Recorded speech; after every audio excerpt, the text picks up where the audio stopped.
everyone's present, let the navigation meeting commence then! This a meeting to decide our next stop? How we doing this? A show of hands. Hold your horses, cowboy. It's for those to decide.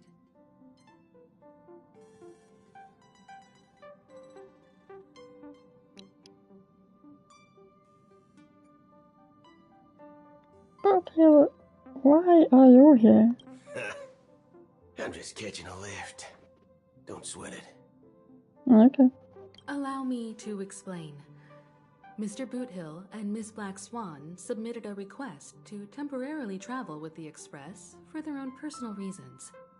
Okay. As you all may know, the Astral Express never declines any passenger whose heart yearns for the distant stars. Therefore, they will be traveling with us for a while until they reach their destinations. Whoa, the Express is going to be much livelier now.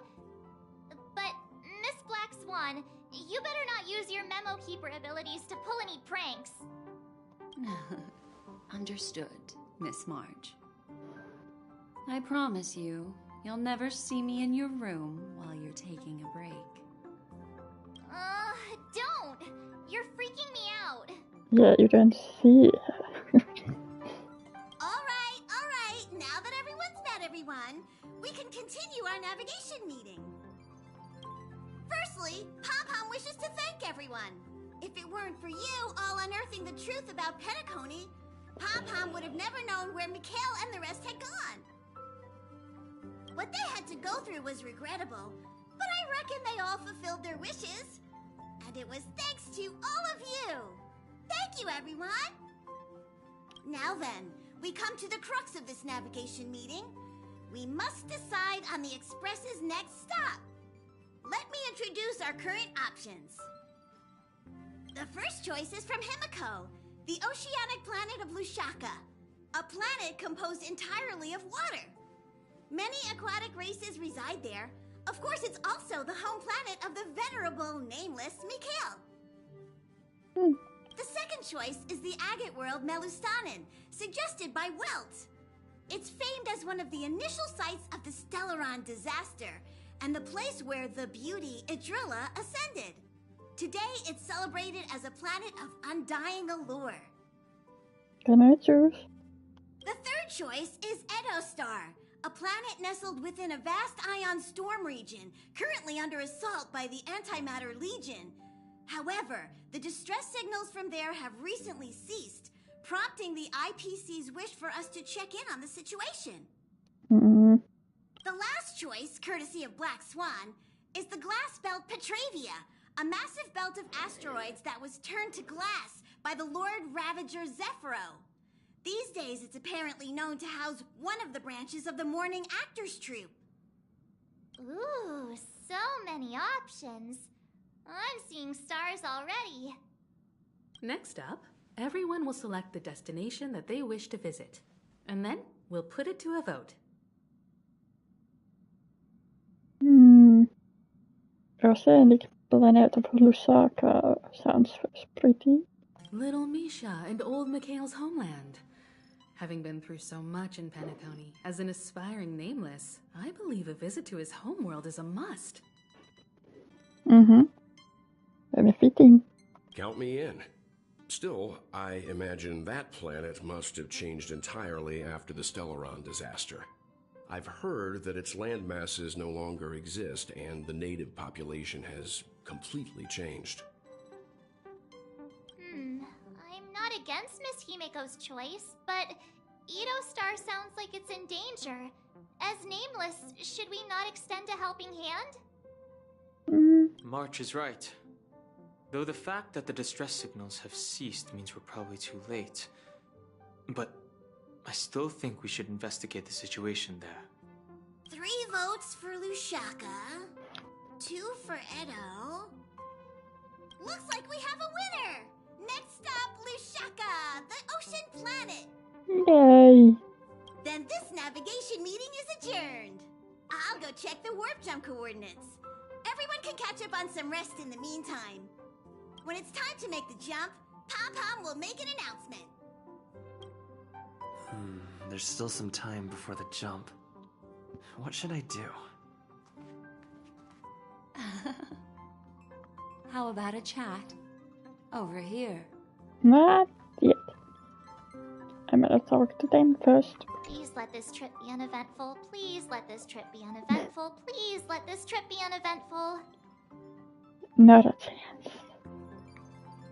But please let this be a trip be uneventful. What's with you and always copying the way I talk? Nah.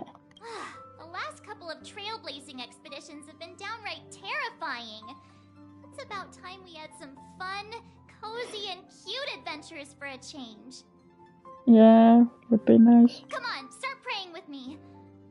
Please let this trip be uneventful. Please let this trip be uneventful. Please let this trip be uneventful.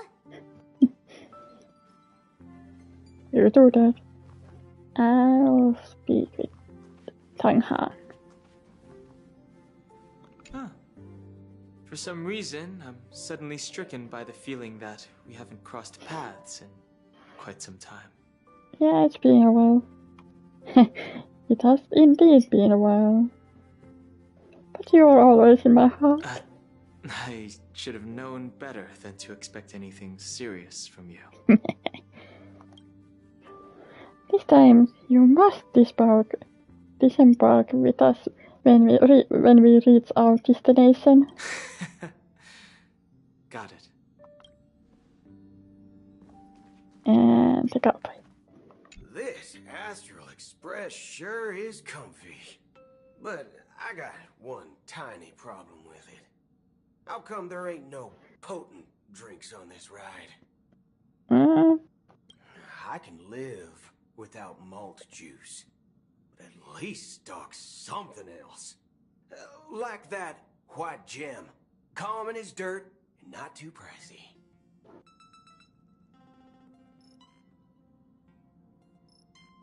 I'll help you ask the conductor. Thanks, brother. Any low-cost swill will do. I ain't fussy. All these years out in the wild, and now I'm bunking in luxury. Gotta say, it's quite the treat. For sure. Well, there you are. You're fast becoming an excellent trailblazer. It's an honor to be able to watch you grow. Oh. Such a stop flattering me. Don't downplay your achievements. Everyone has witnessed your growth. I've known many warriors in my time, and only a few achieved the kind of growth you have. Back home, where I'm from, you'd be rated at least an S tier. Ooh. It's not been easy for you these past few days. You've earned some downtime. I'm looking forward to seeing how you'll perform on our next journey. Thanks. And here I go.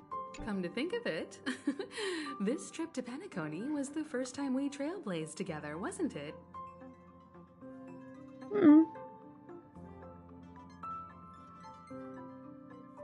I hope we can trailblaze together again someday. Don't worry. We'll have plenty of time to spend together on the Express, so there'll definitely be more chances for adventures like this. Turn in early today.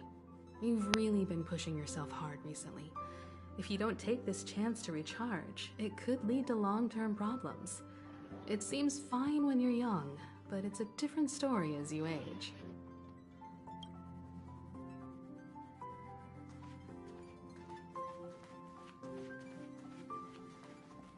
Okay, now. Breakfast rock. Oh, you're here. Seeing your reflection among the stars in the porthole really does seem somewhat surreal. How about it? This journey of beautiful dreams. Was it to your liking?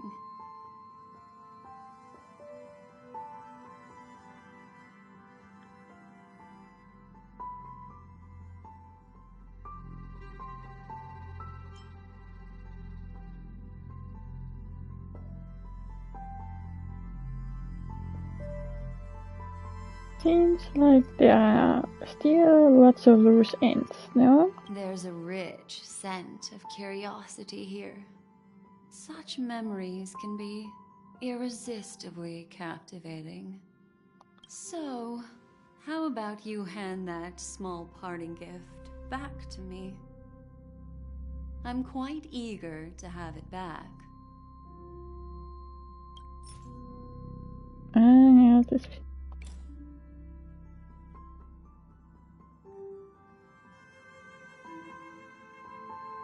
Wat even. Oh?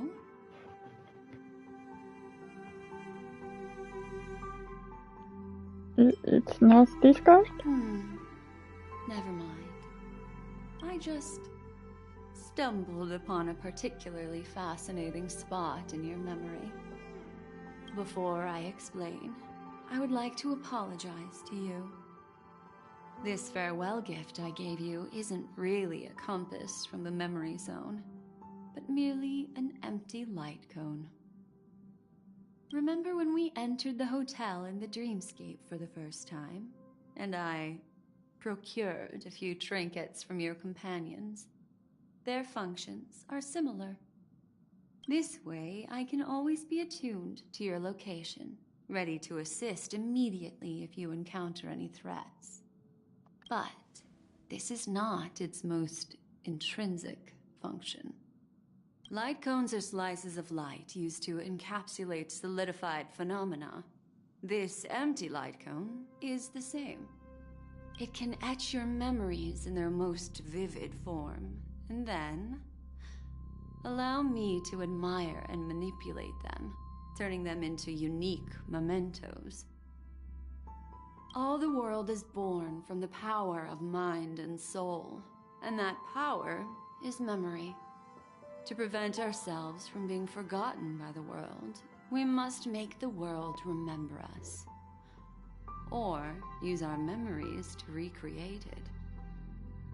Life, seemingly vast, offers but a scant collection of impactful memories.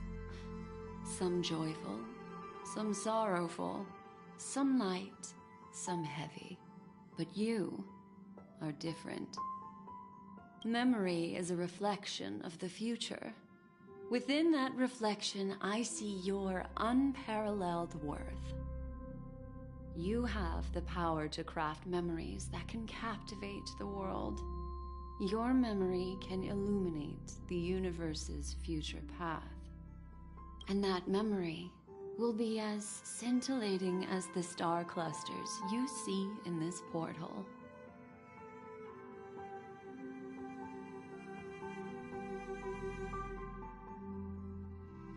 Which is why you want to collect my memories. Precisely. But do you know the deeper meaning behind it? No.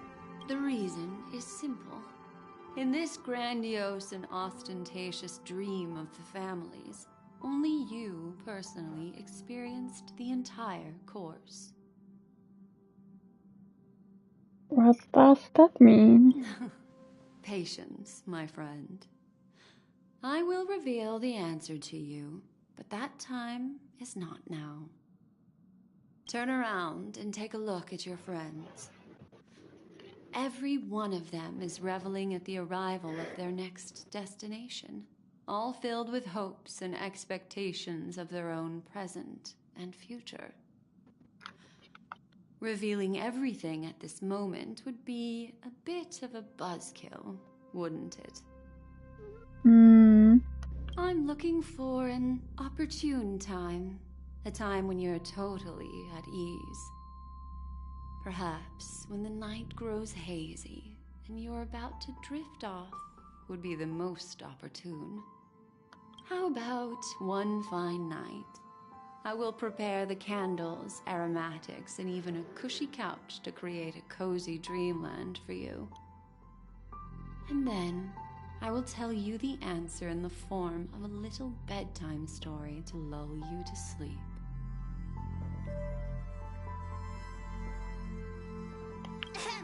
Hi! Hello! Attention all passengers! The express is about to make the jump. Please be seated and hold on. It looks like we're finally about to set off. There are countless gleaming memories out there waiting for us. Why don't we just leave it at that for now? Ah, that's right. As a small token of compensation for playing that little trick on you with the empty light cone, I will gift you with some words. They hold great significance to me. Life is akin to a winding labyrinth where memories serve as our sole companions.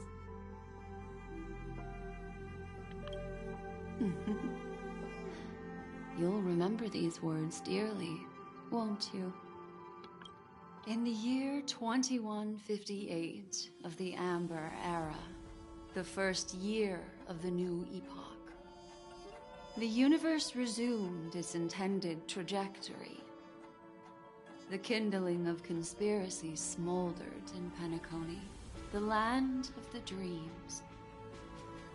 Failing to erupt into a blaze, it instead flickered briefly on Klapoth's anvil, before vanishing in the blink of an eye. The dead and those fated to die remain in their eternal slumber, while the living find solace in deep sleep. All clamored in a cacophony of silence, and then went about their own ways. The cosmos emanated a vitality characteristic of a new era, all for the modest price of a brother and sister's mild grief. Babies are born as stars extinguish. The silver rail unfolds. The story of the Astral Express comes to a close, yet it also embarks anew. Time marches forward, heralding the arrival of a new chapter in the history of trailblazing expeditions. Oh. This was the end.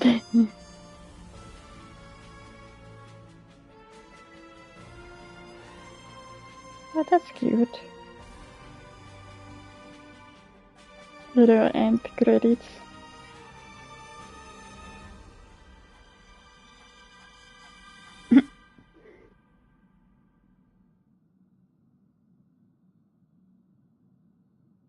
Interesting, there was a question marks.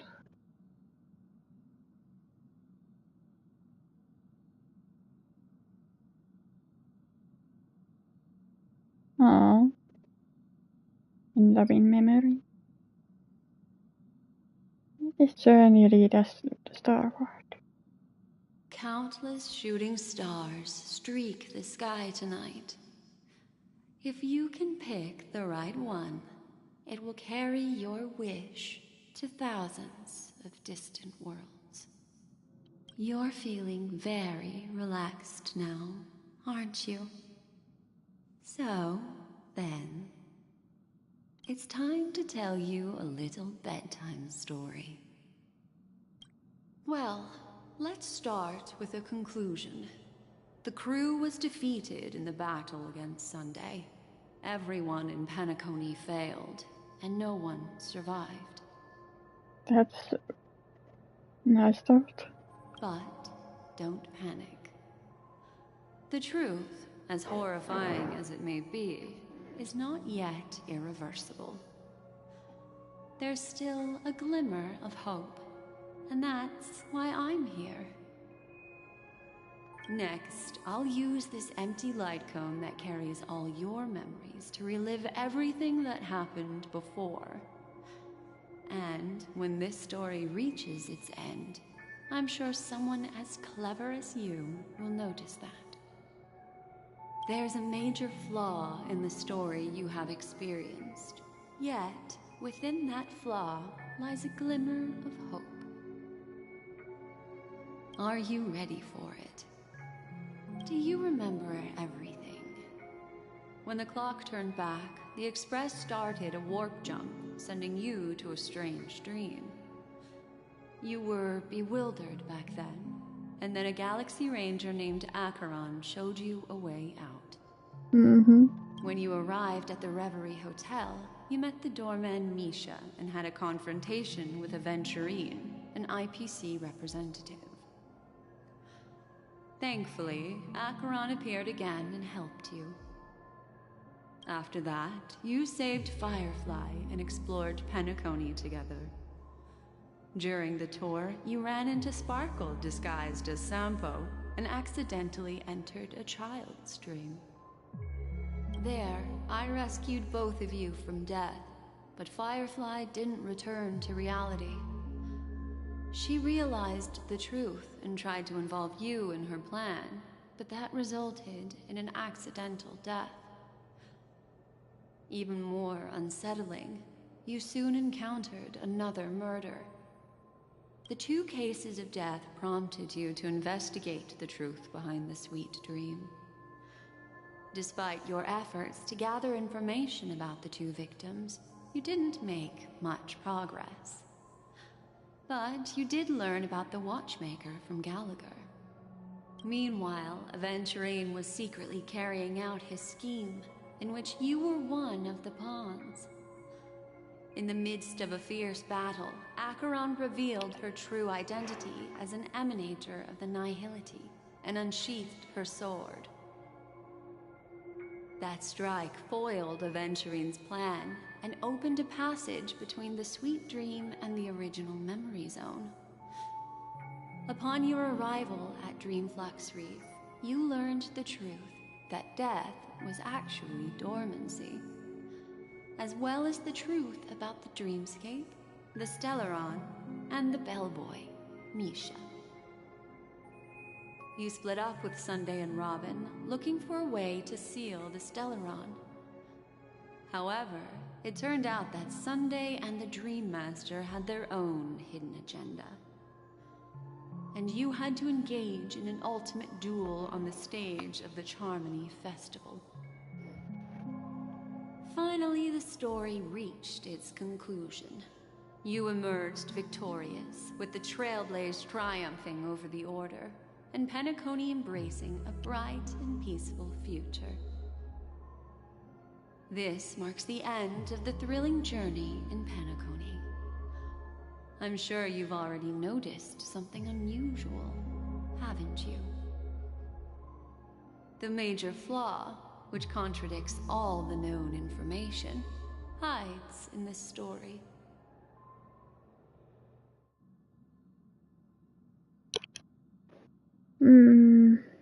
Major flaw.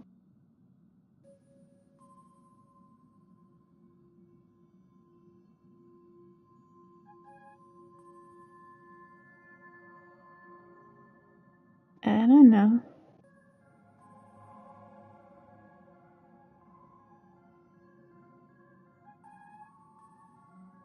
I think there's...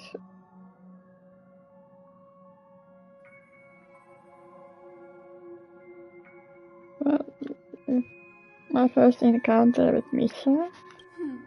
Little Misha. Or should I call him the Watchmaker? Yeah, that's him. He's only a segment of memory in a dream bubble, but his ambition for the Trailblaze led him to leave the bubble and embark on a grand adventure in Penacony. While Misha is a rather special memory zone meme, and he was granted power by the Trailblaze, there's still one thing that he shouldn't be able to do. A life born in the memory zone could never manifest in reality. So, why did he appear in the Reverie Hotel in reality? The answer is simple. He is the one fatal flaw that contradicts all our known information. This means that you, who wholeheartedly believe in this memory, are still trapped in the dreamscape at this very moment. Oh? Wake up, sleepyhead. Break free from this eternal dream and return to the real world. We'll find our answers there. The train is about to make the jump. 5, 4, 3, 2.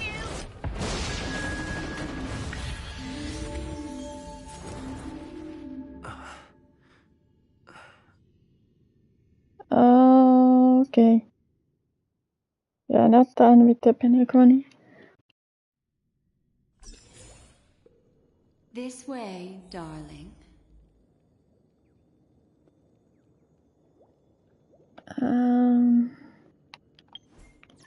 I'll take... Yeah, this with me.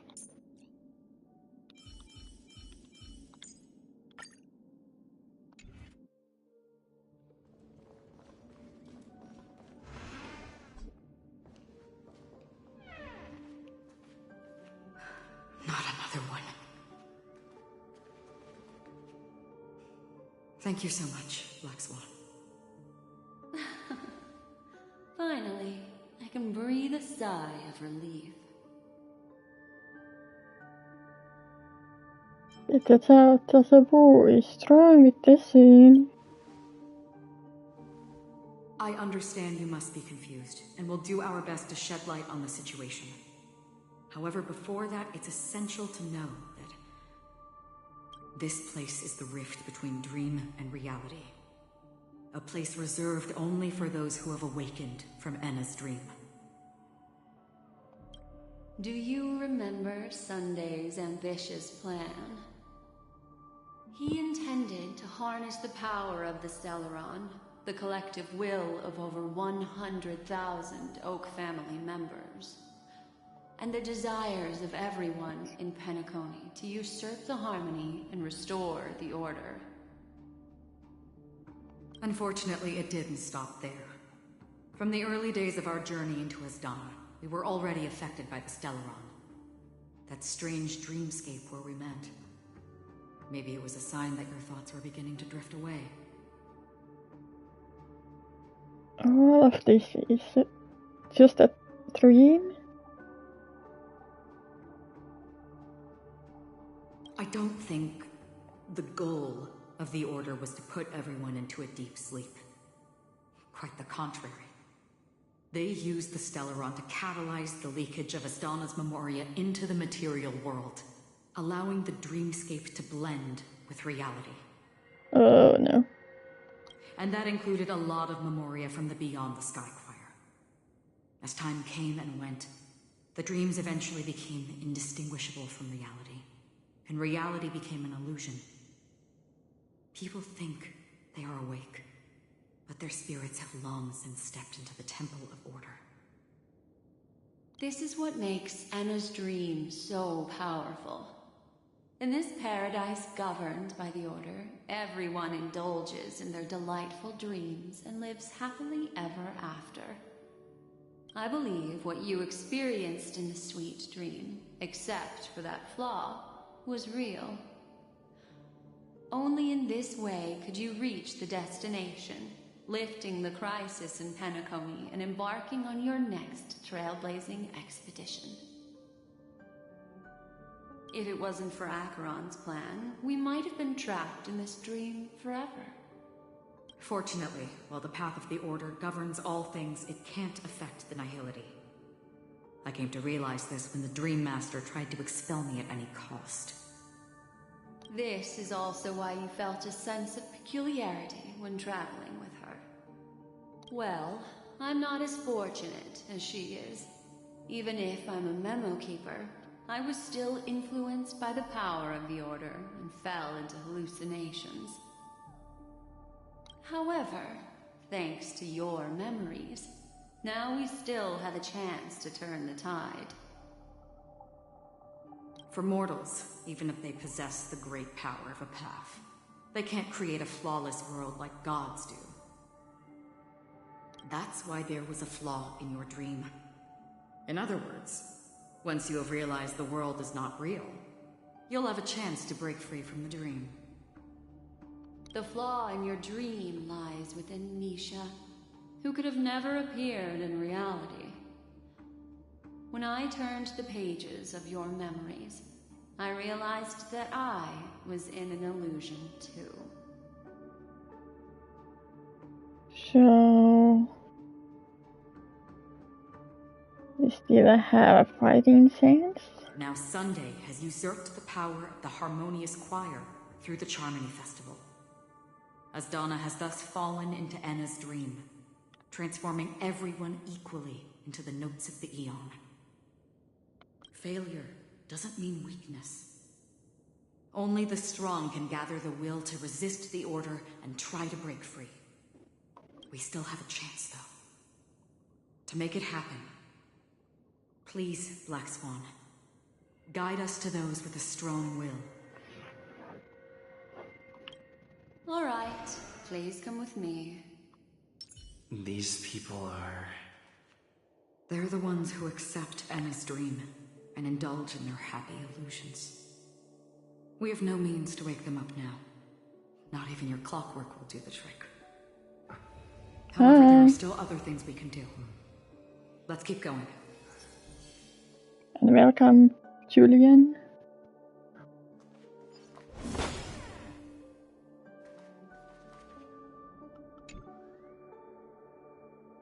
Their eyes are dulled, but their lips curl up at the edges, as though transfixed in the overwhelming joy.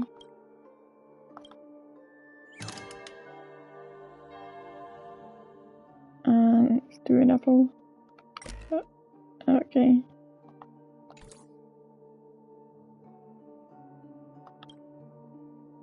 Okay.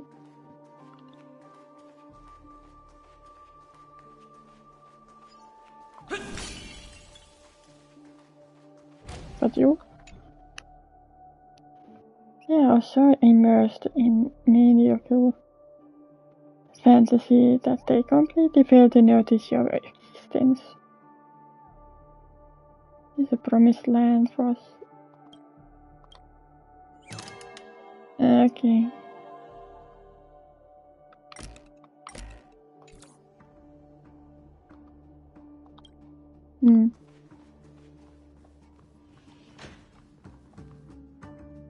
I bet I can't do anything about you either. We are going in there. Let's save some time.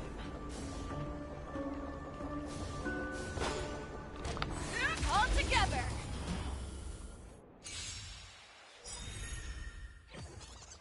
Hey, hello.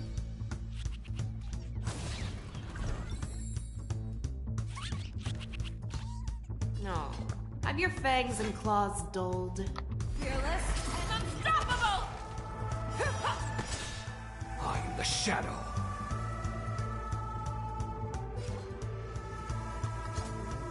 The night follows you like a shadow.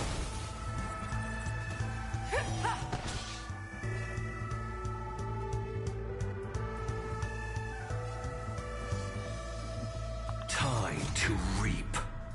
Where the wind whispers, you cannot hide. Darkness, charge! I venture forth to hunt. Always soaring. Forever triumphant!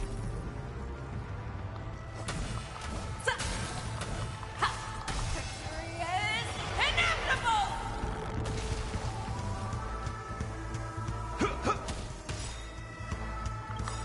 Nice like a good brew. Full butt, my friends. Indulge yourself.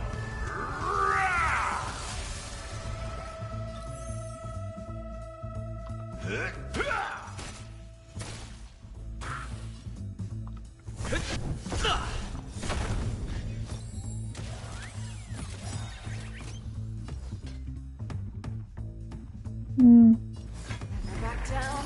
Never hesitate! That won't do.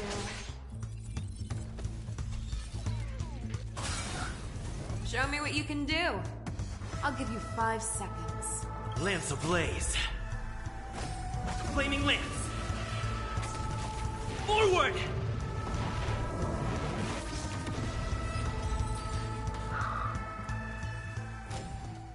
Yeah, it's over already. Fast enough for you. Nothing else here. Just those guys there.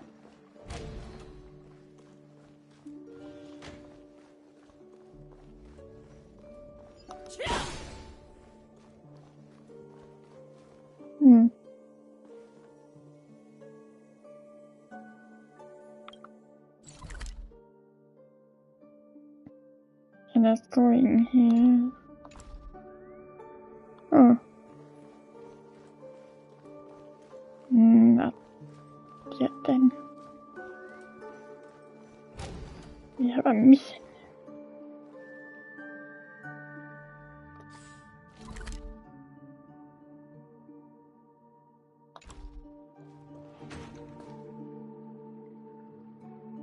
Okay.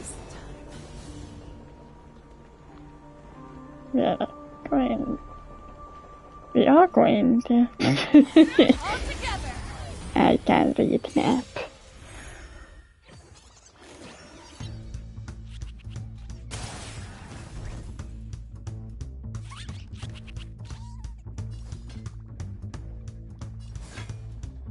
Fearless and unstoppable! I am the shadow. The night follows you like a shadow! Too slow. Let's kick things off with you!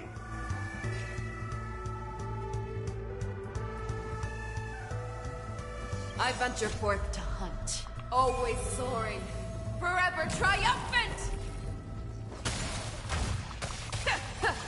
Victory is inevitable! Fracture! Back down, never hesitate! That won't do. The moment of opportunity comes!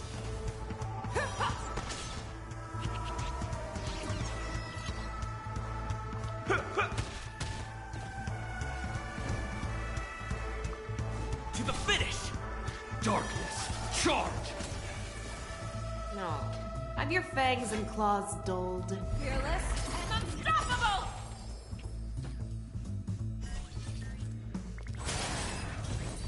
Nice. Okay.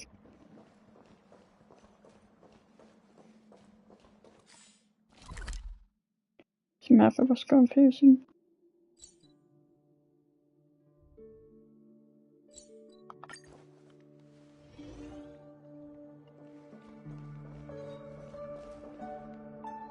So, and we are united in paradise.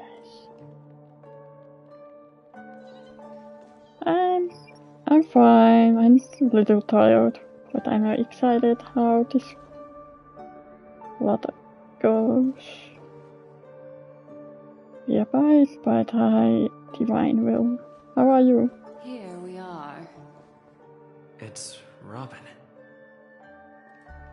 Hi, Robin.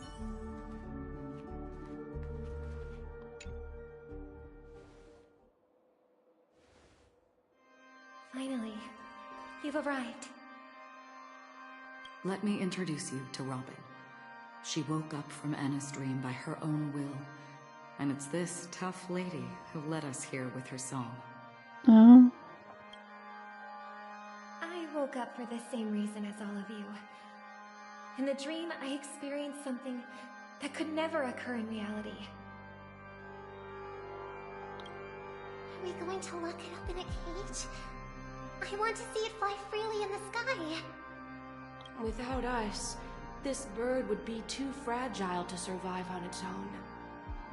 Do you want it to die? No, but...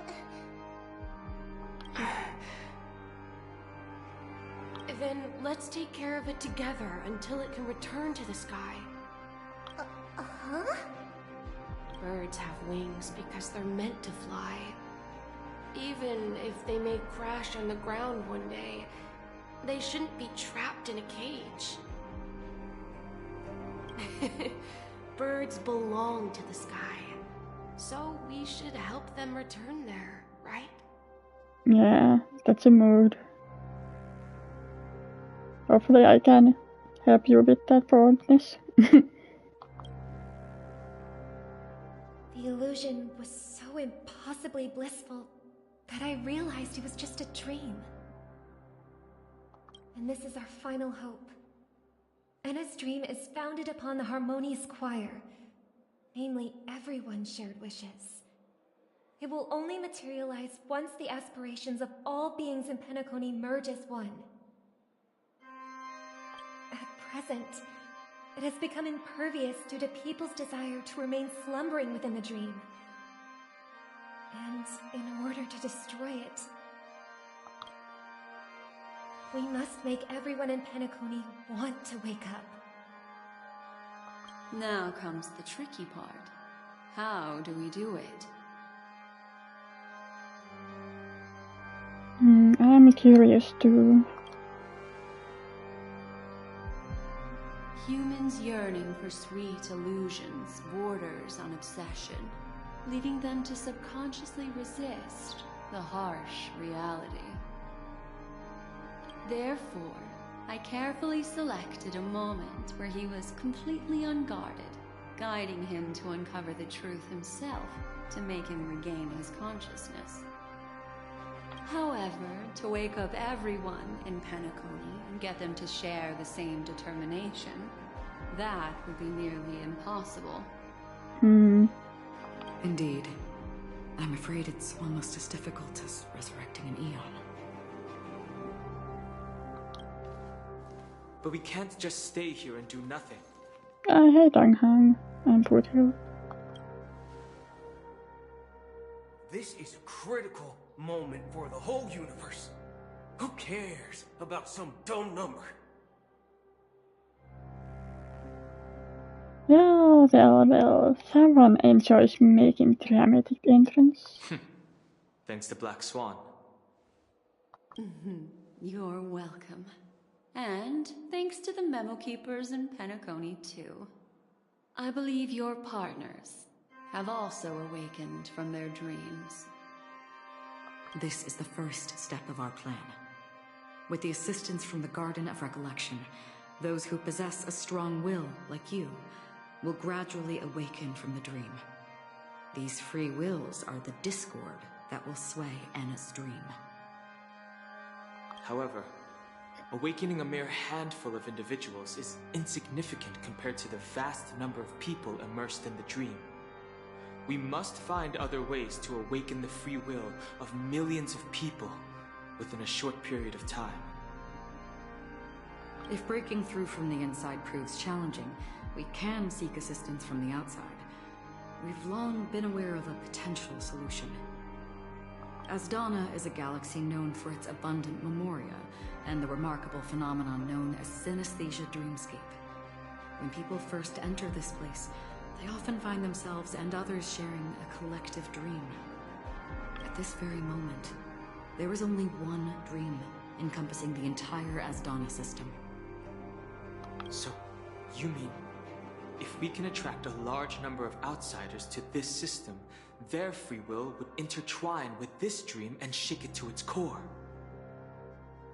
However, those outsiders might also succumb to the dream and become the foundation of the Order instead. The real challenge is, how can we gather a huge number of people as determined as you within a short period of time? Looks like the Jadab Kiss of Allying Oath will be the only solution. No need for that. Keep your once-in-a-lifetime treasure. We don't need to bother the Cienjo Alliance for such a tiny request. You want thousands of people with unwavering free will? That's easy. I think that music is a little loud.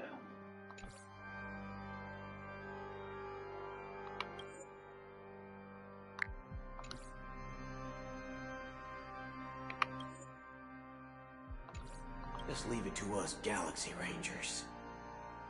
You can gather Galaxy Rangers? Outsiders may see Galaxy Rangers as elusive and disconnected individuals, and actually, they're right. And that's why we have a tacit understanding among us. Do you know what it is, Acheron? It's the relic I returned to you. Exactly.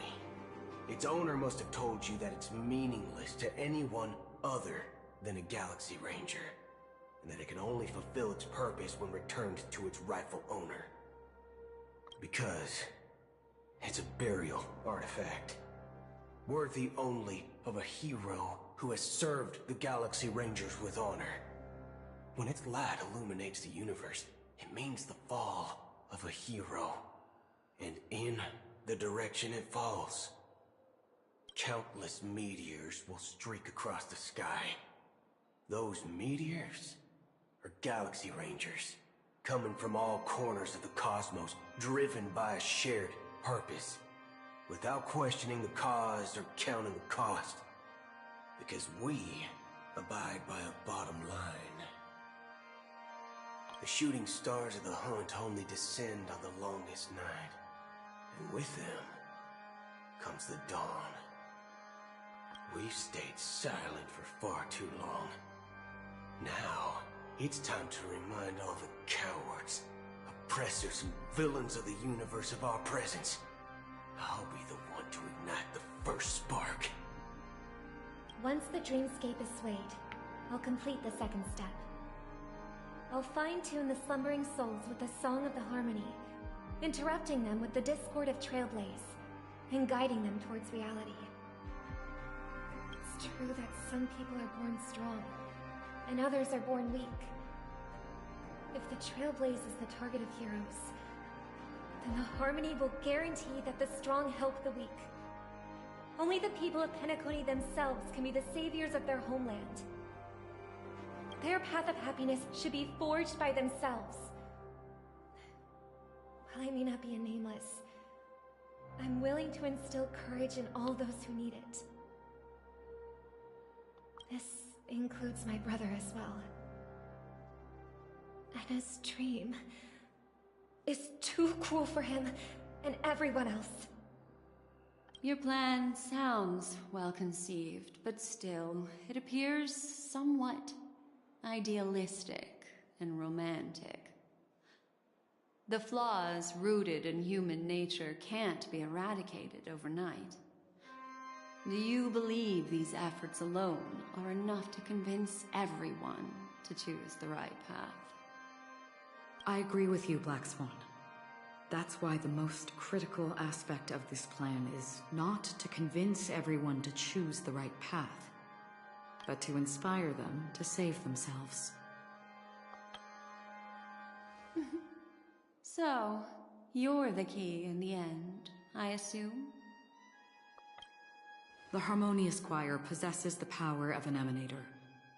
To overcome it, you'll need the same level of power. The final step in destroying the sweet dream will be my responsibility.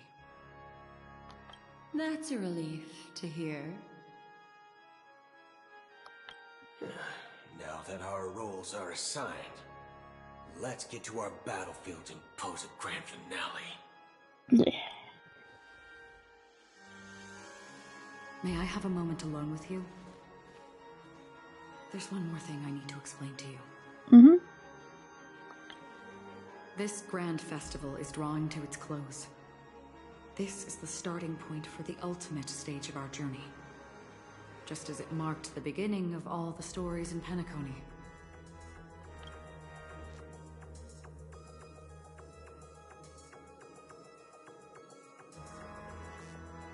Whatever we're facing, I'm prepared. Yeah. I have faith in you. However, before we depart, there is one more thing I must tell you. There's something you should know. We were able to locate you within this boundless dream and find the key to breaking free from the dream. All because of one person's unwavering dedication. Firefly. Mm-hmm.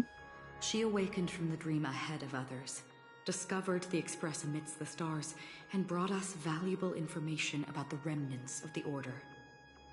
She may have been aided by the script, and it came at a cost. As you know, Firefly is a stowaway who entered the dreamscape in a different way from ours. Without the dream pool in the hotel or assistance from the family, she can only awaken from this dream in one way. A real death. We mustn't fail her determination. I'm not implying that we must win this fight no matter what, but our resolve should match that of that courageous lady.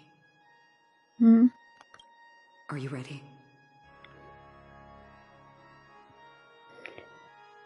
Let's embark on the final stage.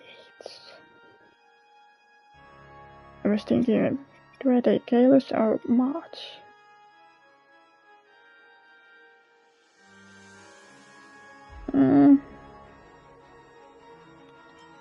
Maybe I'll take March. That's all right. Take your time to contemplate this moment. Once you feel ready, let's step onto the final stage. Yeah. I want my shoulder March. I like him, but I don't know which element should I take there. So March has better shield.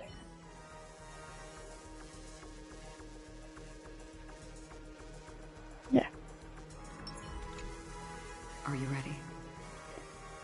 Let's embark on the final stage. Very well. Now please, close your eyes.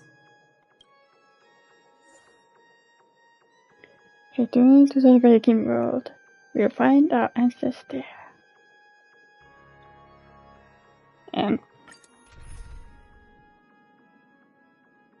Oh. I must include him. Okay. Was there what? Okay. Let's go with this then. But I want her to be here. Yeah. Let's see. How long has this rain been ongoing? Long time. If I remember correctly, it has lasted for decades, or even centuries. The unwavering determination of the Hunt followers persists even in death. But thankfully, we've guided those lost souls to their lives beyond. They were heroes in their time. And they won't, you see. Oops. The shadows on the sea have vanished. Do you remember? He once said that the sky would clear when the regrets of the departed had faded away. But it's still raining. I know. So, why is all this? Why did this rain choose me? Because someone's regrets haven't been fulfilled, perhaps. Mortals who walk the paths are like sailors on a vast ocean, leaving behind a trail that creates countless ripples of possibilities. These ripples last longer than the fleeting lifetimes of humans. And for some, their presence leaves such a strong mark that it's reflected in the waves. sin-thirsters, the obsessions of the Pathstriders. They emerge from the depths of Ix, seeing themselves as masters of their own destiny, unknowingly repeating the actions of their past lives. They emerge from the nihility and head toward it, leading purposeless lives. However, these hollow phantoms, they have journeyed with me for such a long time. Oh. So this is how it is.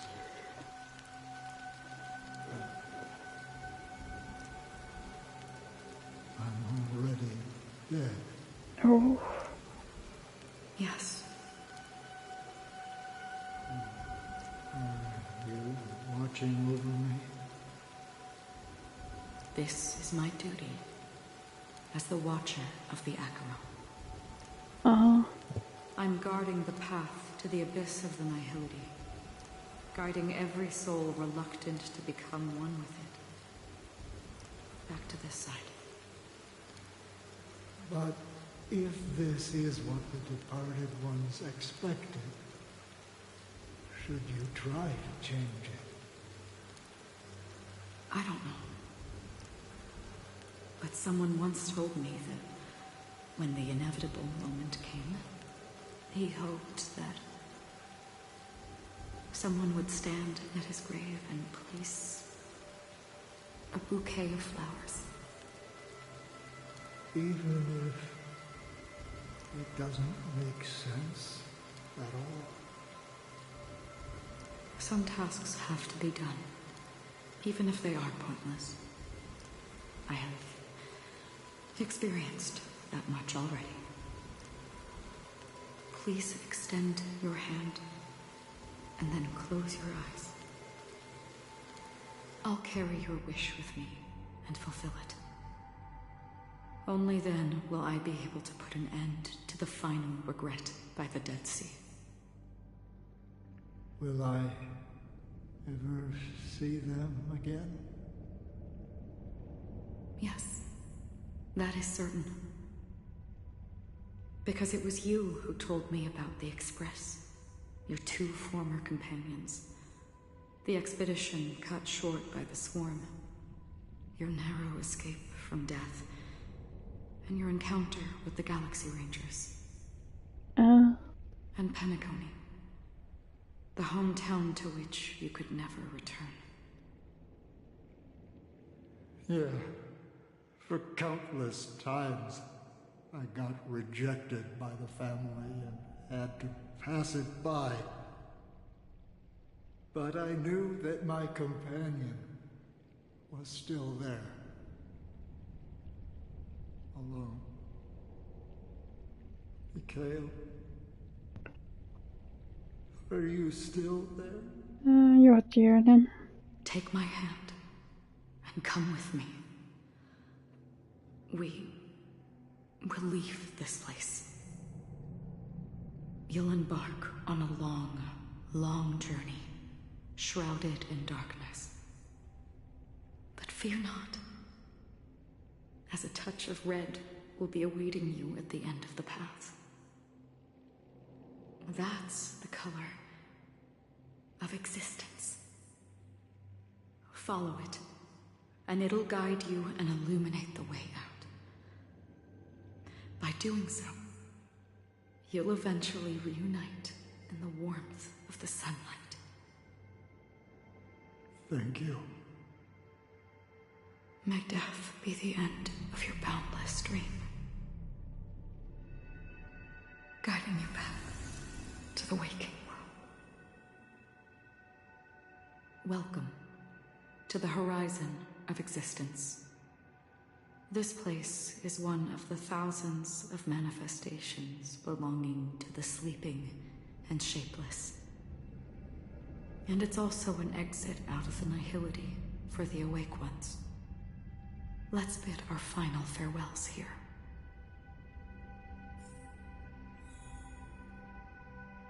Oh, I don't wanna.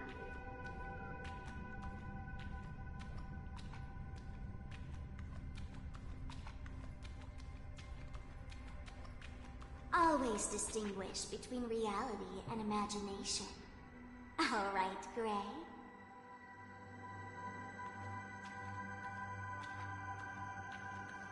Sparkle. Life is akin to a winding labyrinth where memories serve as our sole companions. May your schemes be forever concealed.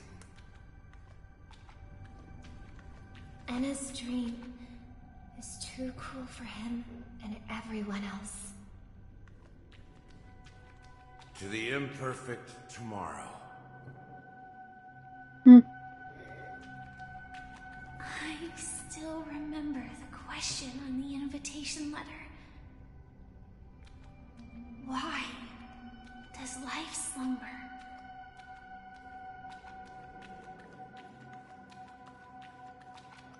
Why does life slumber? We don't know the answer yet, but we're about to awaken from this dream. Or perhaps such is the answer itself. Leave this place, return to where you belong, and awaken Penacony from this dream.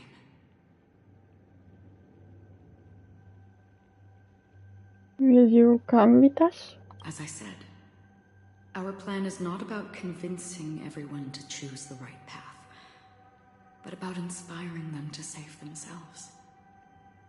So, when will people actively save themselves?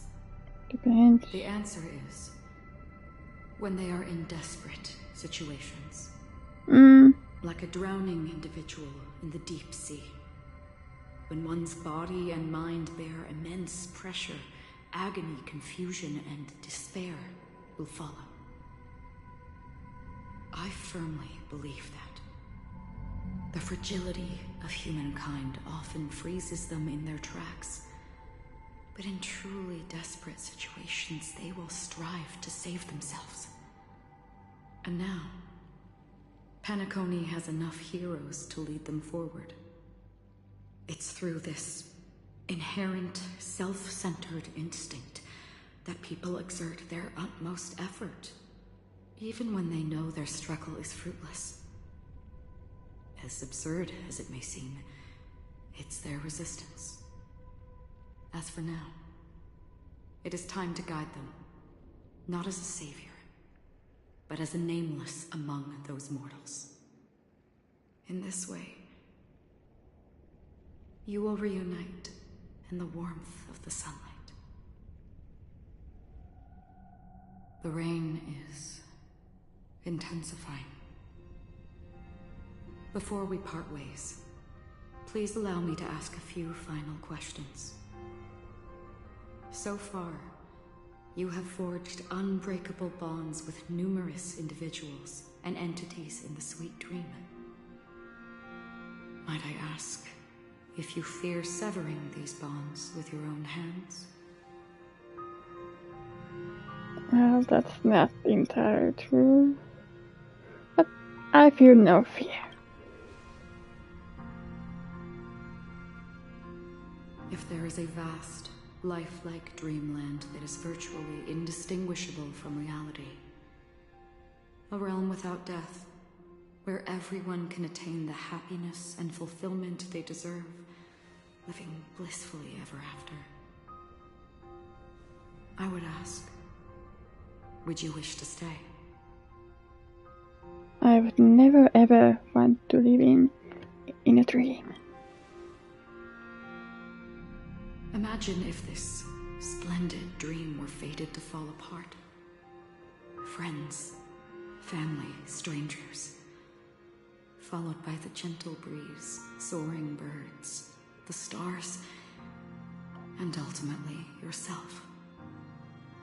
Everyone, and every face they remember. The joy and the heartaches, the vows sealed and those left hanging. All will inevitably march towards a predetermined ending.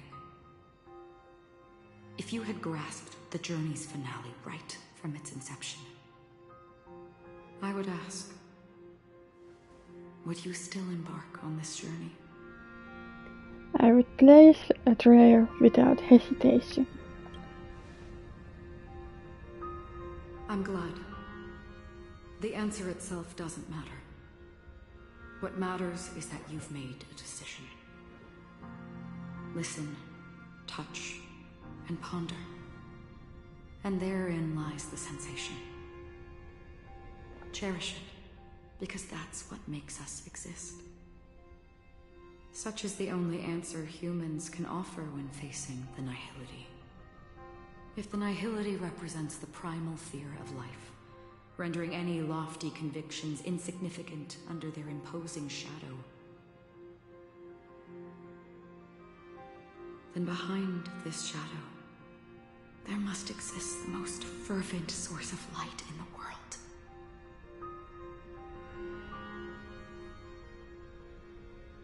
Just as every life that edges closer to death fervently approaches the end of the nihility, we must pursue that primordial light. Now come to think that you exist in the nihility, and you watch over others to depart it. Such a task is absurd and meaningless. Nevertheless, someone had to do it. As for the meaning you mentioned, even if it's a meaningless task, I've come this far, haven't I? Even if the future you forge may not even belong to you. It may not belong to me, but it definitely belongs to someone.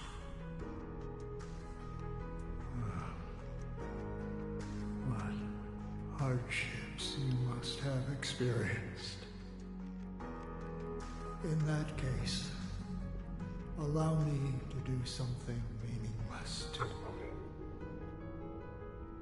Please, tell me your name.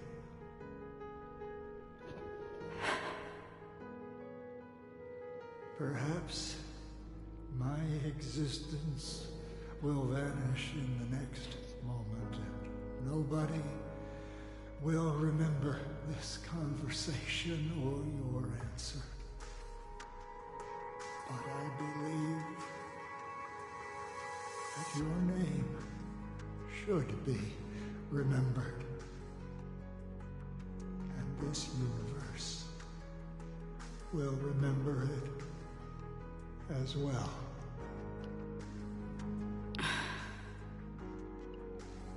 For me, some things are difficult to recall, yet there are others that I find challenging to forget.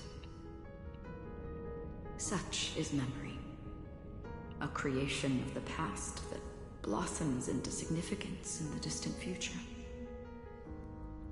I remember that marks the start of my journey, the origin of the vibrant red hue in my life, and the most fervent element amidst every tempest.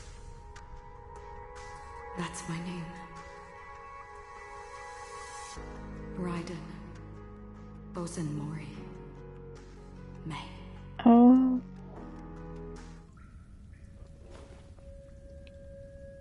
The Golden Dream is getting restless. In the coming long nights, I'm afraid you will face many setbacks and witness many tragedies. And in the end, you will only see in black and white. But please believe me, that in that monochrome world, there will be a glimpse of fleeting red. And when you make a choice, it will appear once more.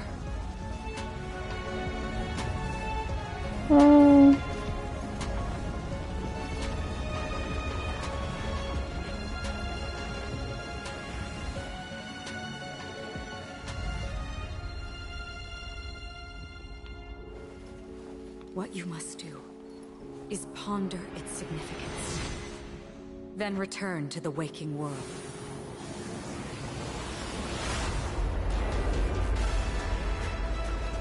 I That's where speak. we all find our answers.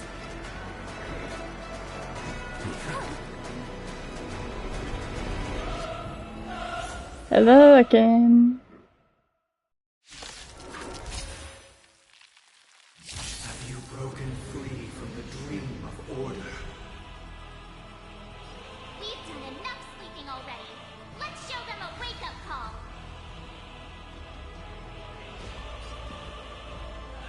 Awaken from your dream!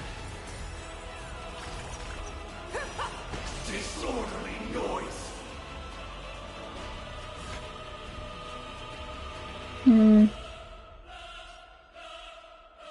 This one then.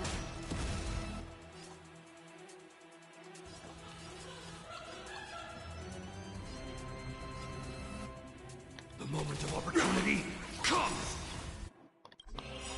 Too slow. Disorderly noise! To reap. Where the wind whispers, you cannot hide! Darkness, charge!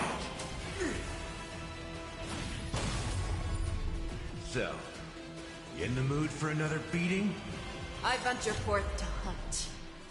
Always soaring, forever triumphant! Victory is inevitable! Darkness, charge!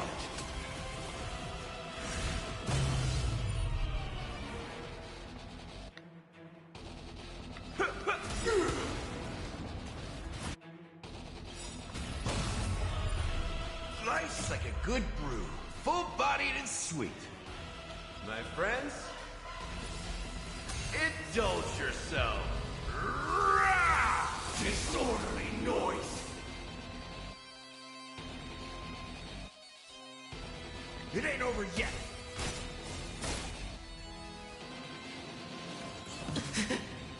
Everyone, keep up with my tempo. Listen to our song.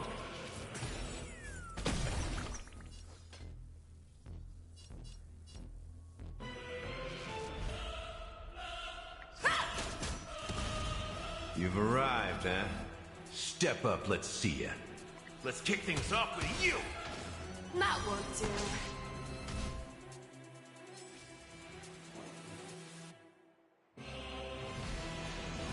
You need to get stronger.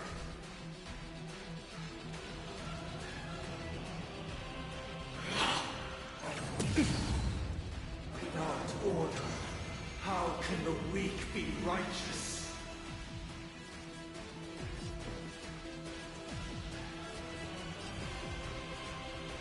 Awaken from your dream! Darkness, charge!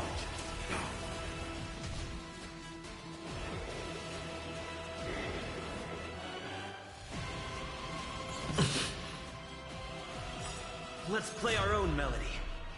Let the show begin!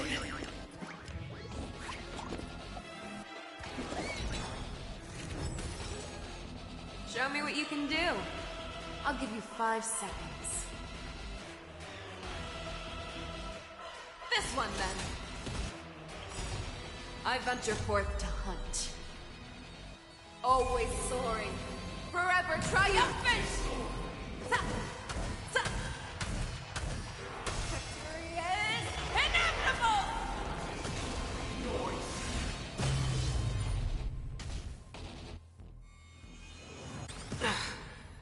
So, you in the mood for another beating?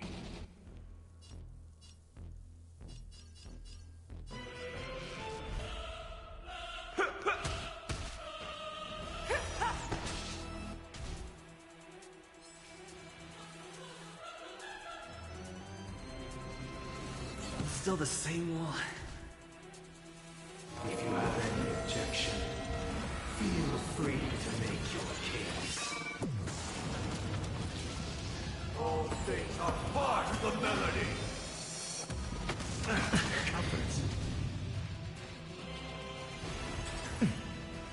I'll take the lead. Listen to our song.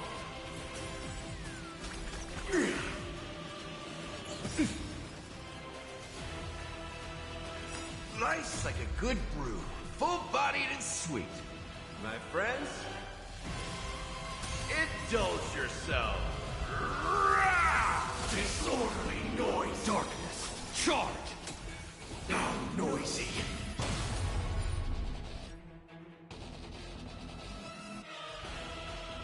It ain't over yet! No. Have your fangs and claws dulled.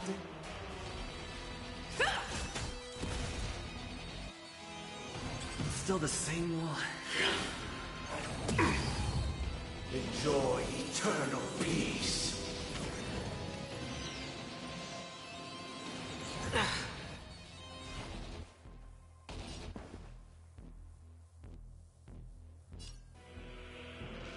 Awaken from your dream! Too slow. Right in the heart of death. The moment of opportunity comes. Disorderly noise. Back down. Never hesitate! That won't do. Disorderly I venture forth to hunt. Always soaring. Forever triumphant! Victory is inevitable! Darkness! Charge!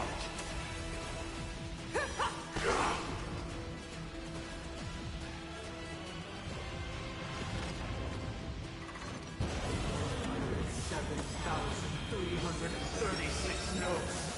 I solemnly invite to join the glorious chorus and ascend to the heavens! Let's play our own melody. Let the show begin!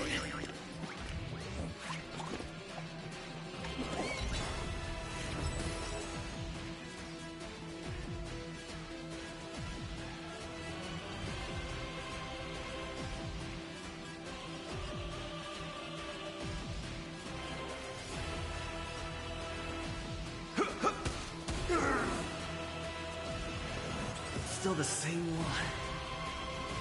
The confidence.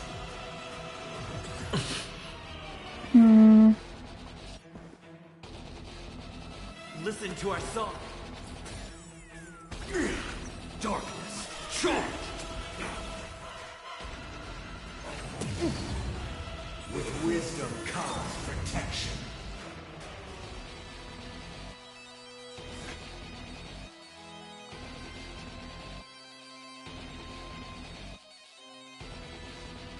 This one, then. You've arrived, huh? Step up, let's see ya.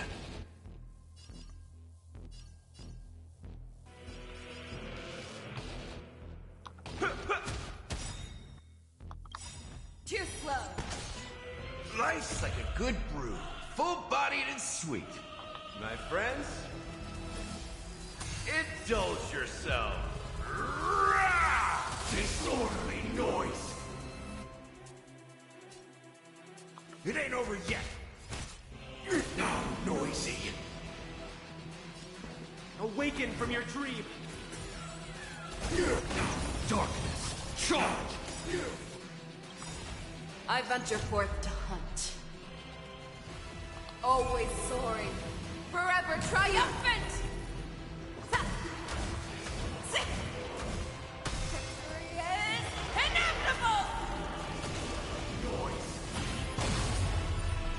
All things are part of the melody! The dreamscape is indistinguishable from reality. Can it still be called an illusion?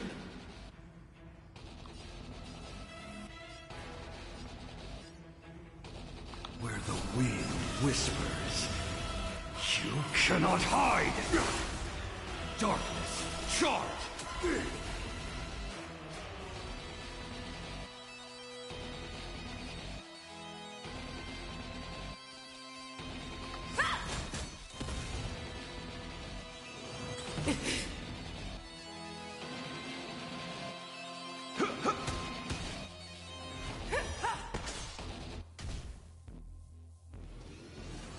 Still the same one. The confidence. With this perfect melody I command. Recreate paradise!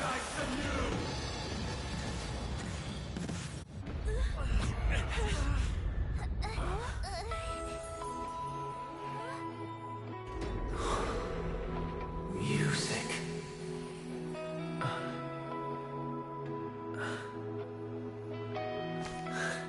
There seems to be another kind of sound coming into the Order's symphony.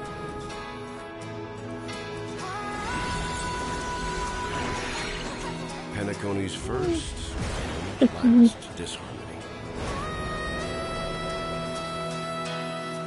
I'll take the lead. Tässä plötsligt att just Horizon echo from afar to attack enemies.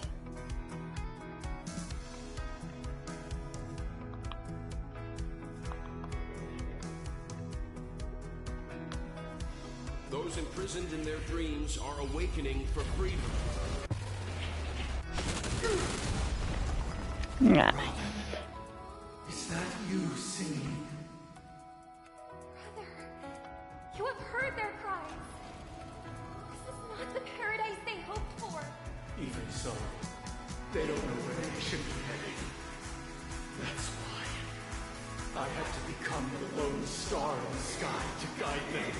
No, you don't. That star must hang in a perpetual night of solitude.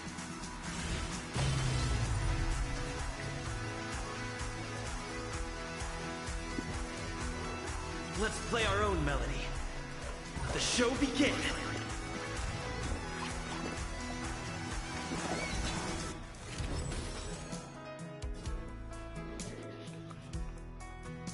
Nice like a good brew, full-bodied and sweet. My friends, indulge yourselves.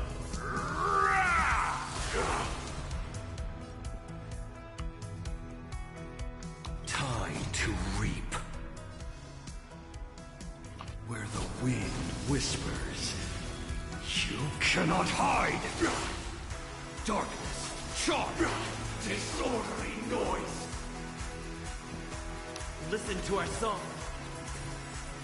Disorderly That's all noise. you got. The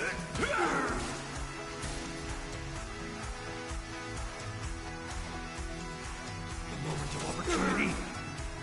Come, disorderly noise. I venture forth to hunt. Always soaring. Forever triumphant! Yeah, ha. Victory is inevitable!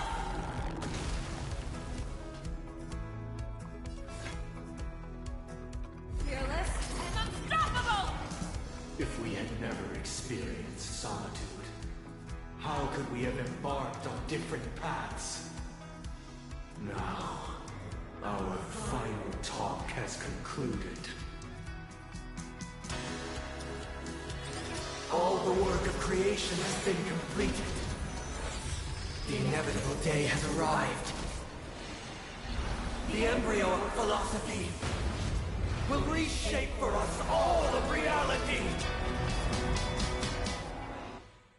If your paradise can save more people, sever my path with your hands.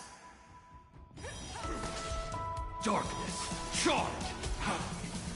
Too slow. I swear on truth.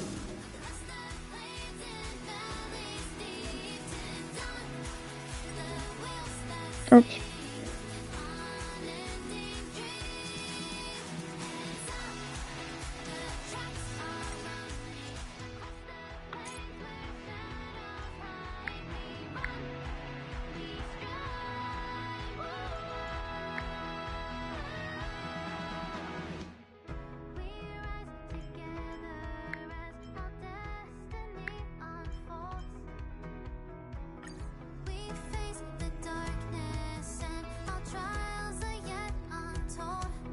Awaken from your dream!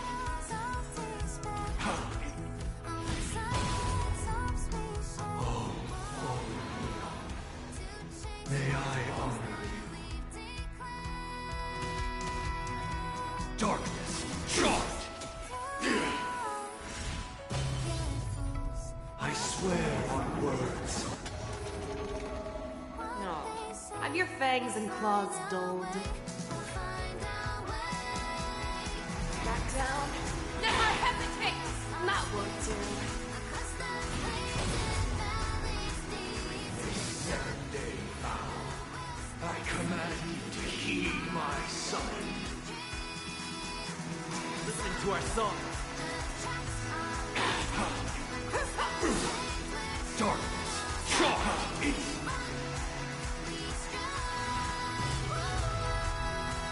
Even if the future is full of pain, we won't escape from it. Yeah, Mars. I venture forth to hunt. Always soaring, forever triumphant! Victory is inevitable!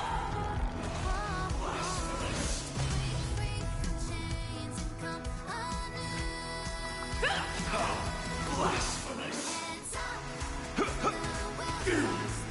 Too slow. Everyone, keep up with my tempo.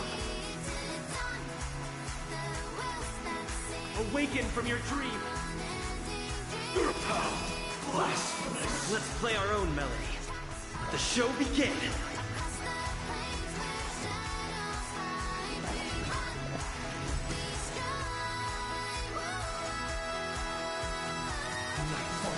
Like a shadow.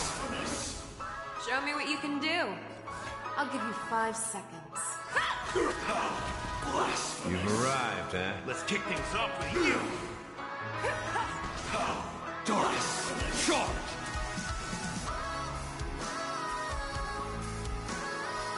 Listen to our song. Blasphemous. I swear on truth.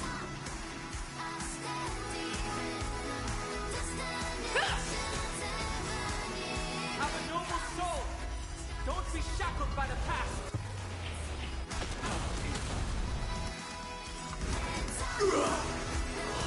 Oh.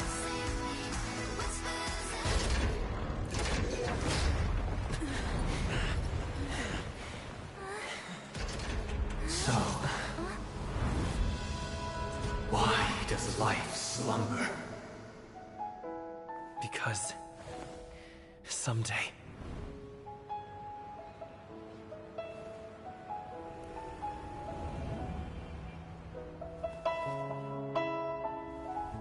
we will wake from our dreams.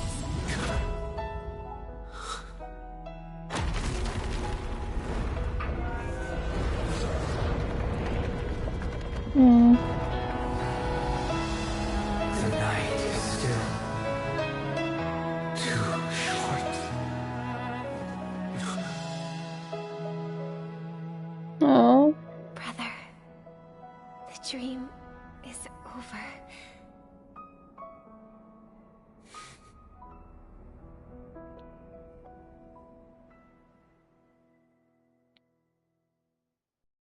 In the first year of the AE 2158, a fiery conspiracy erupted in the land of the dreams, but soon faded in chaos and destruction. Whispers carried the tale of those fateful 48 system hours, when a sun teetered on the precipice of collapse. A paradise stood on the brink of destruction, and a world was poised to surrender to its new master. Amidst it all, a body decayed, a pack of vultures gathered, and a brother and sister were doomed for long separation. And so, an eon succumbed to slumber once more. Some celebrated this fall, while others mourned. Among the insignificant witnesses, mere specks in the vast tapestry of the universe. It was said that this time, the Eon met their demise with dignity. As the cosmos bathed in the radiance of a pure dawn, a tempestuous storm brewed on the horizon. The chant of all for the Amber Lord, grew ever louder. Yet, no matter how one contemplates it, time inexorably swings Klapot's colossal hammer in eternal cycles. The tale of the Astral Express reaches both its conclusion and a new beginning. Time marches forward, heralding the arrival of a new chapter in the history of trailblazing expeditions. Brother, do you think the stars will fade away? Where did that come all of a sudden? Because the constellation that looks like a bird, the Torrid Eagles, looks a bit dim lately. It's the Torment Eagles. Don't worry, it's still there. It's just it's located in the inner ring of Penacony and can only be seen when spring and summer overlap. As for the question you asked, I think stars do die, just like people. But do you know, sister? No star actually belongs to the present. The light we see from them is from a long time ago. Even after the stars perish, their light will travel millions of light years, spanning countless years, to illuminate the night sky of another world. In our paradise, I believe there will be a star like that, shining with the same light. Its radiance will last forever, and its name will be happiness. No, not just one star. We should have 2 stars, or maybe even more. Yeah, you're right. It's a deal. It's a deal, then. This is our promise, and nothing will sway our ideals. Yeah, you bet.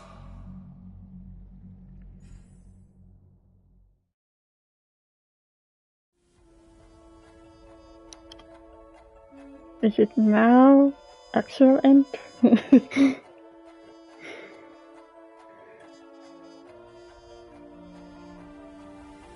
Last event still has question marks.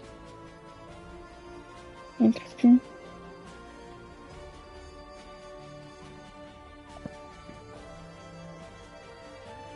Heh, Elia.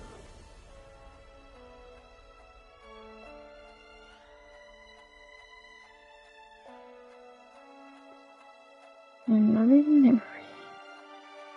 Oh.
It is journey lead us starward. It's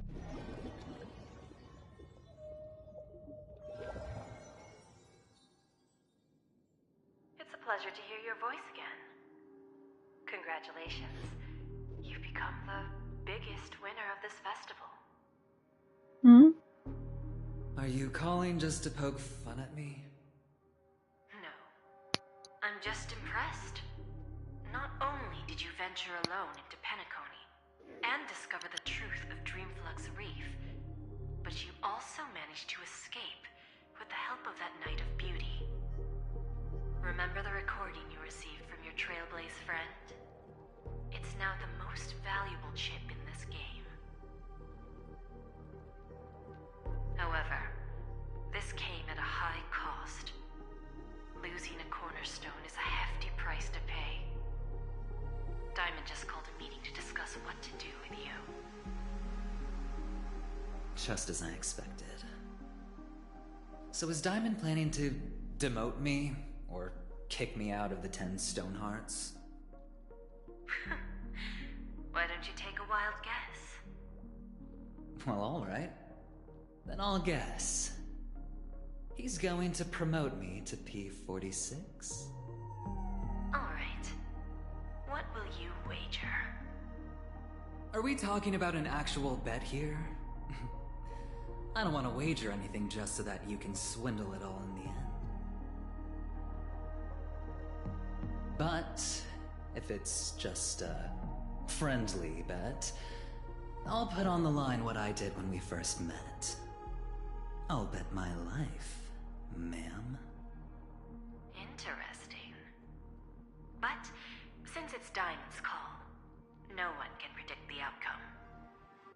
I'm on my way to Penacony. Once everyone is settled, we'll return to Pier Point for the final showdown. Sounds like I'll be out of the action for a while. Finally, a chance to kick back and relax. Yeah. Leave everything to me and Topaz, child. Thanks to you, as soon as the Jade Stone was delivered to the family's compound, we finished up our preparations. The seeds we planted have taken root. Soon, it'll be time to reap the rewards. Huh?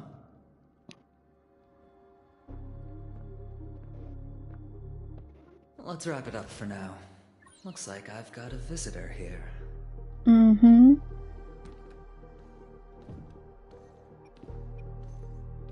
Oh, so many surprises today. Didn't expect a Galaxy Ranger and wanted criminal to show up here. One who managed to take out 2 IPC members under the noses of our fleet. Do you understand what that means? Screw Wubba Boo, I just put him to sleep. Don't try to intimidate me with that nonsense.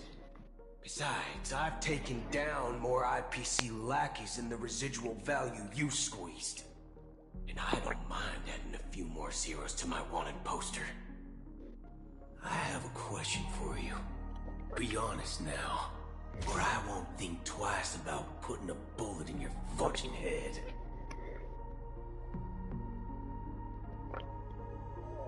Tell me, where is Oswaldo Snyder? Wake up! Wake up! Hey, wake up! The sun's frying your butt! Again? Are you okay? Can you hear me? I didn't hear a peep from your room, and it really freaked me out.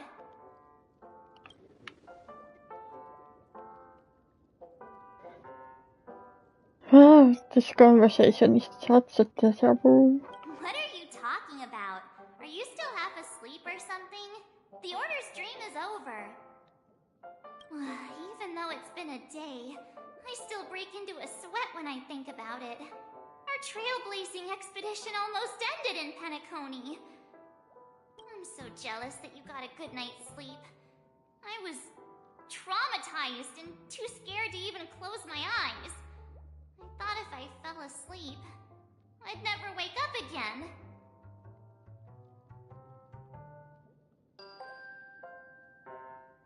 Where are the others? They've already left, leaving this kind-hearted girl to wake you up. You owe her big time.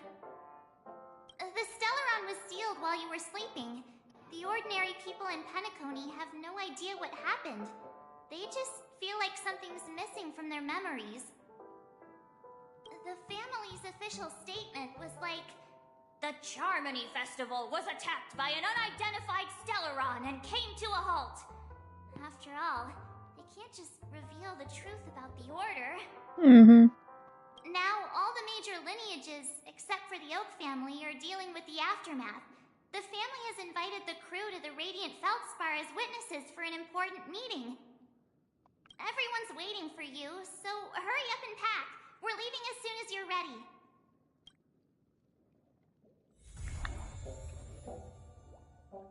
Okay. Farewell, Penacony.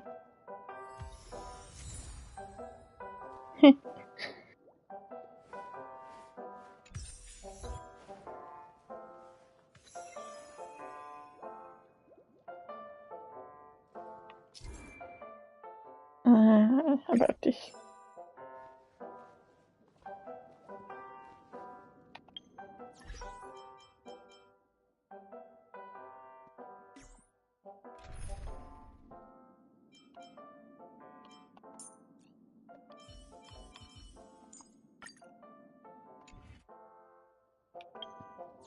Let's take a look then.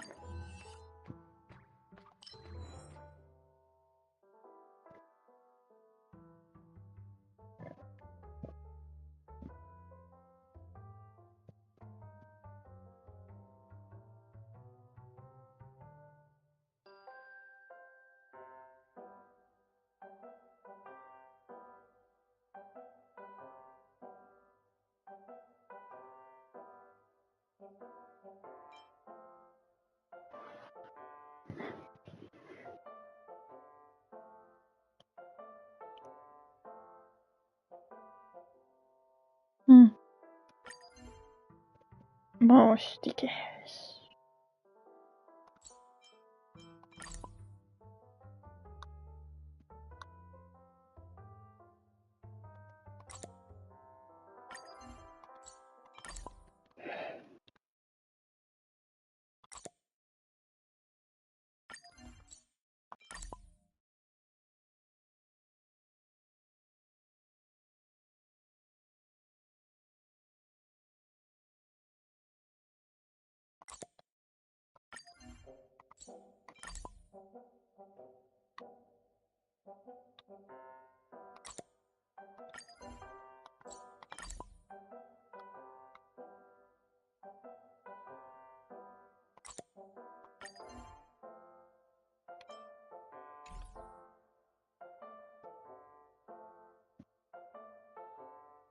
Let's go.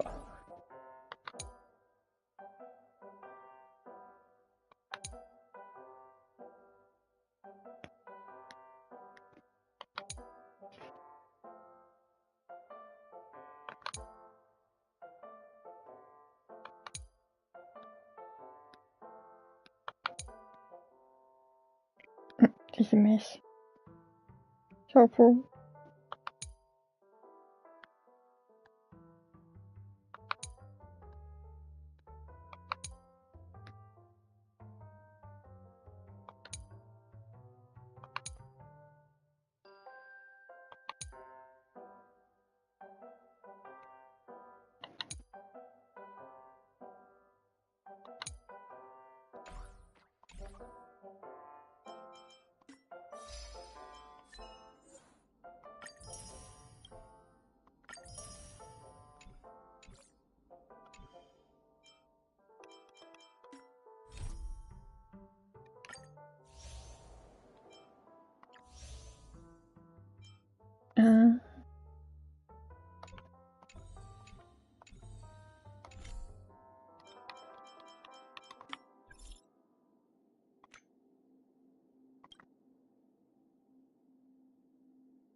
You didn't see anything. I have so many side quests.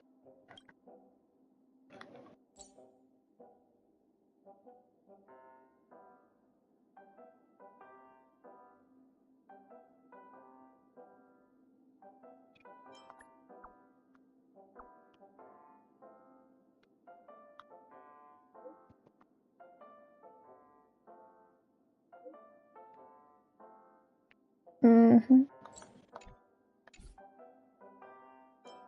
Sure. Yeah. Today. After all this craziness, nothing is better than staying safe in reality.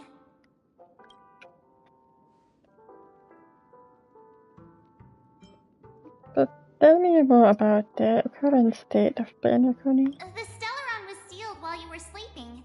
The ordinary people in Penacony have no idea what happened. They just feel like something's missing from their memories. The family's official statement was like, "The Charmony Festival was attacked by an unidentified Stellaron and came to a halt. You Now, already all said the this. major lineages, except for the Oak family, are dealing with the aftermath."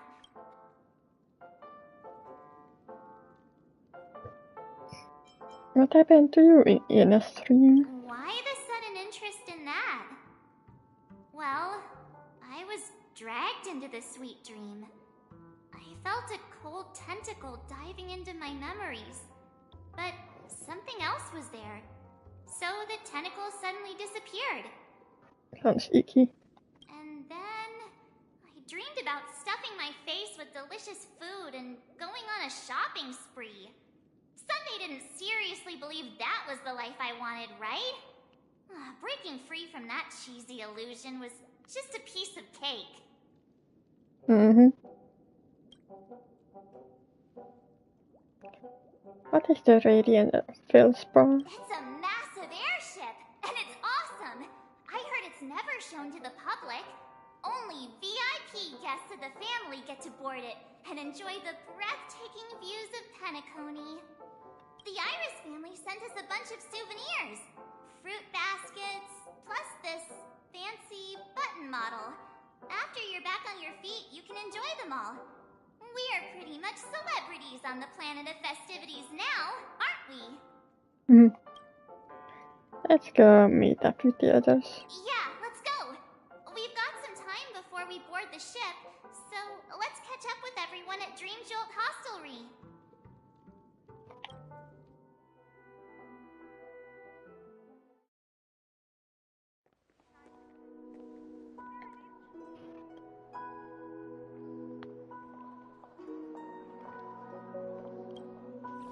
How extravagant. Just like Epsilon. How was it? Did it live up to your dreamscape expectations? You already asked that when we first got here. Yeah, and you said no back then. But after all this madness, I'd say you've grown fond of it. Just a heads up, you're still on the Bloodhound family's wanted list, so keep a low profile.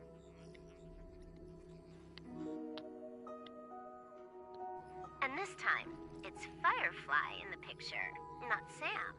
That's gotta be a whole new experience for you, right? Indeed. In Kafka's words, that's also a missing part of my life. Still, it'd be quite inconvenient if I can't move freely. Could you help me out, Silverwolf? I knew you'd say that. Don't worry. I've hacked all the systems and left no trace. Don't do anything that may draw attention, and don't talk with guards. They might recognize you. Keep these 2 points in mind, and you can go wherever you want, unbothered. Thank you. No problem, Miss Samuel. I love this fake name. Now that we're done here in Penacony, what will you do in your free time? I hear the Genius Society is here. How about we go stir up some excitement? Well, you know my script isn't over yet. I didn't bring you back to hear an answer like that. Don't worry. The script says that I'll experience 3 deaths, but also receive an unforgettable reward on the planet of festivities. How will I know if I don't try? All possibilities exist, until the outcome actually happens. Right?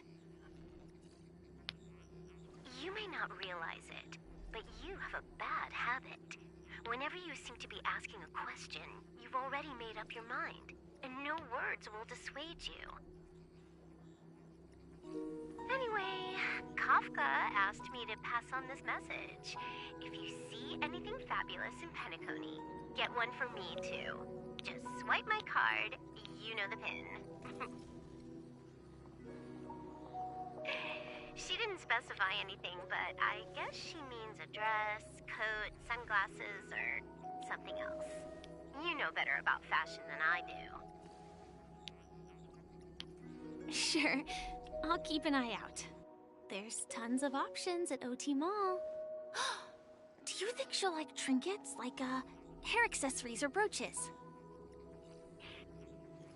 Those sound more like something for young girls.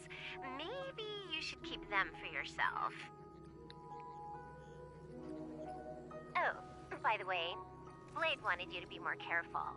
He didn't explicitly say it, but I think he was trying to say something like, temptation will show up again in Penacony. He's always so subtle with his words. Got it. He was just worried about me. Relax, Silverwolf. You know me. I won't do anything crazy. I just want to wander around and see more of the world for myself. I want to buy some oat cake rolls. I've had a cake roll every day since I arrived in Penacony, from the first day to the last. But today, I'll buy 2 and give you 1. And if you don't like them, I'll enjoy double the pleasure.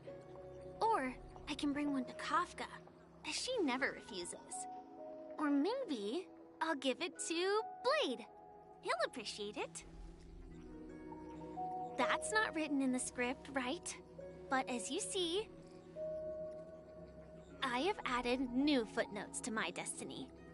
Nice. Oh. Welcome, Director Topaz. The family ambassadors are still inside making preparations, but the big boss hasn't arrived yet. It'll be a while before the conference starts, I'm afraid. Huh.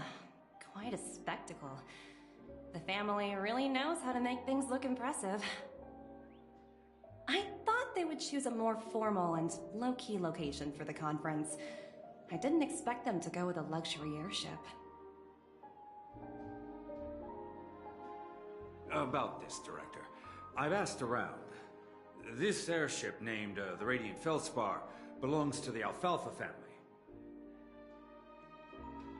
This conference between the IPC and the family will have a direct impact on Penacony's future. Such an important event should have been held at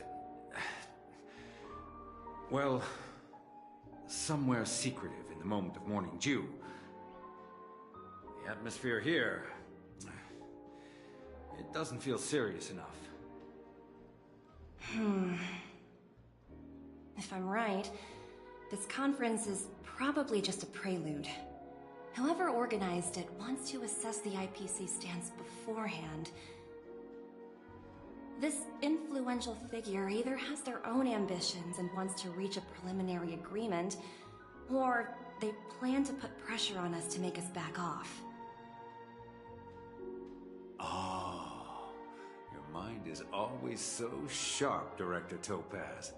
And when the big boss arrives, please remind her to be cautious and watch out for any traps. Thank you for the reminder, but I don't think that will be necessary. When she's at the table, it's the others who need to be cautious. Just tell everyone on our team to stay focused on their tasks and not worry about the negotiations. Oh, got it. I'll do it right away. Oh, and one more thing. Don't call Miss Jade Big Boss in front of her, or there will be serious consequences. I mean, really serious. Got it. Thank you for the reminder, Director.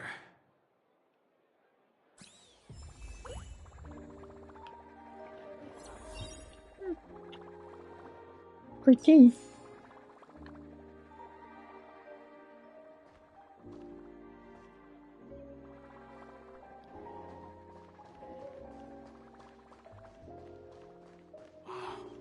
So this is the legendary Radiant Feldspar.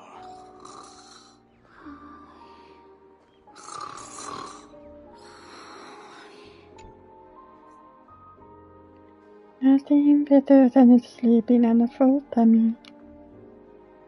I had a hard time sleeping when I was at home. My condition has improved. Since I came here, I get drowsy as soon as my head hits the pillow. I don't feel like going to watch it ceremony. Let me nap a little longer.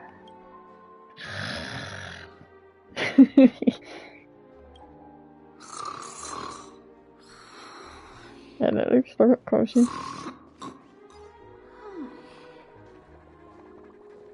Can I go here? Hehe.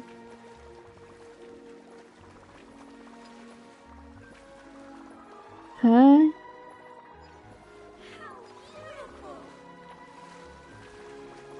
What if I hit you? No, I can't.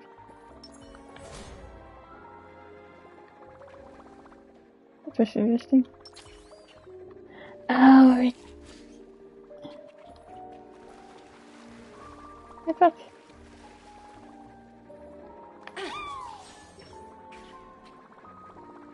Oh.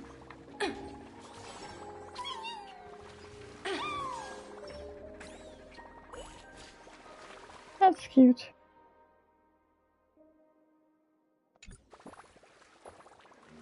Hehe.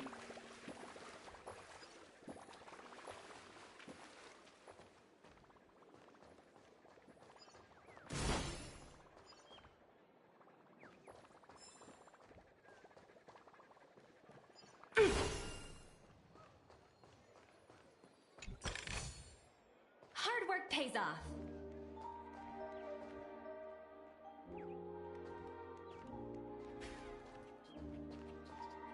I didn't know it was mine.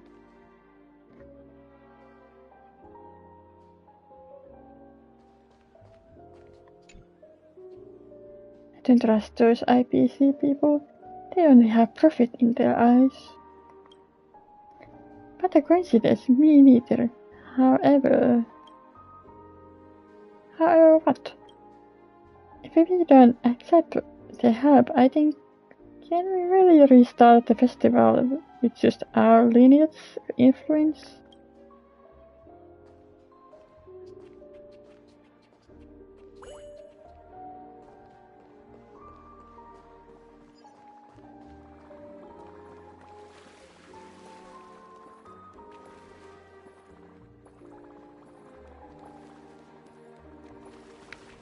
Do I have to do something here?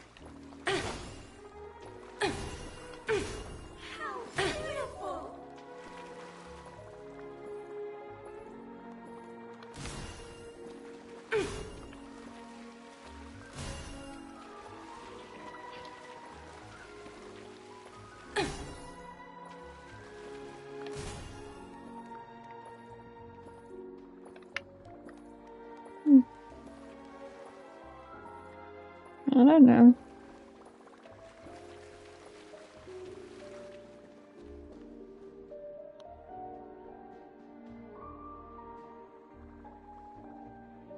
That's just mean.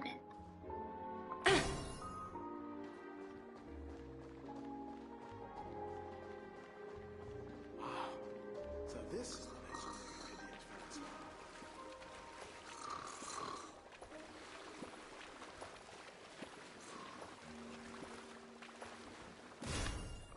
How beautiful!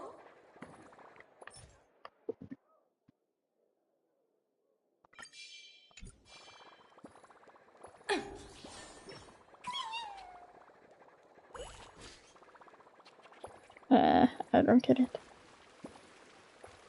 Have fun.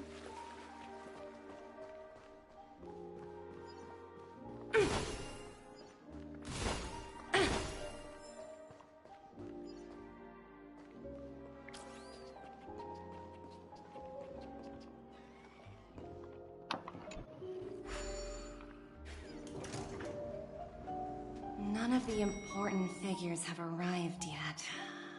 Huh. Looks like the conference won't be starting for a while. Such a bustling place. I think I'll take a little walk around. Sure thing. I want that. Tapas. Can I borrow your dumpy?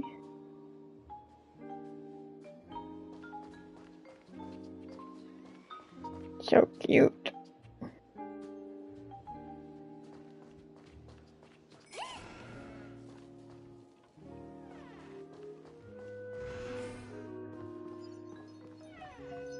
Oh. Didn't notice anything outside though.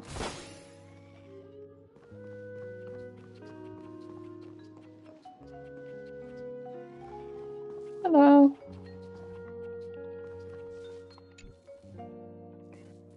This lighting on the stage is so bright. Why is everyone staring at me?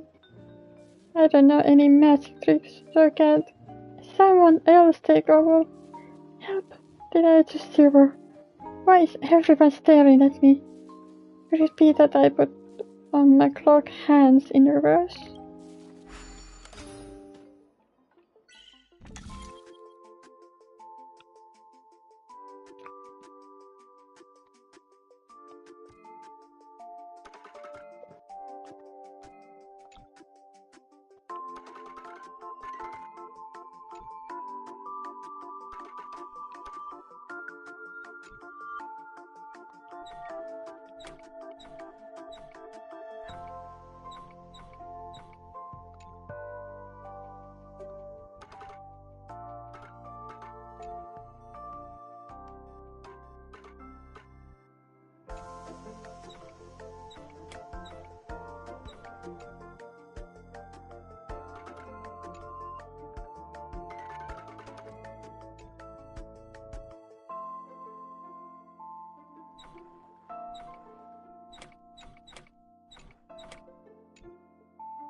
I didn't notice that part.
I'll go back to this.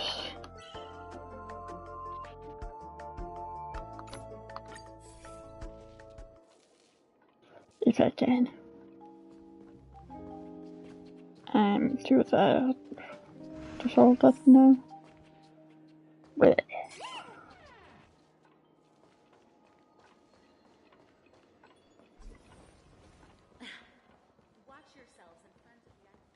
Wait for me.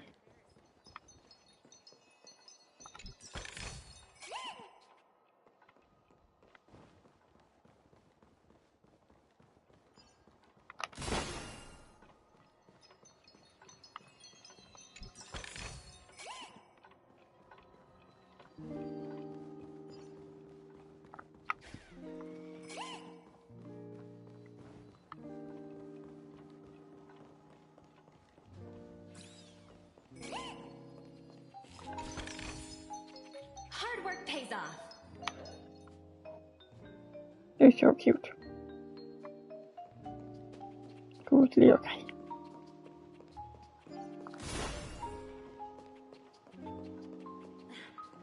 Watch yourselves in front of the IPC.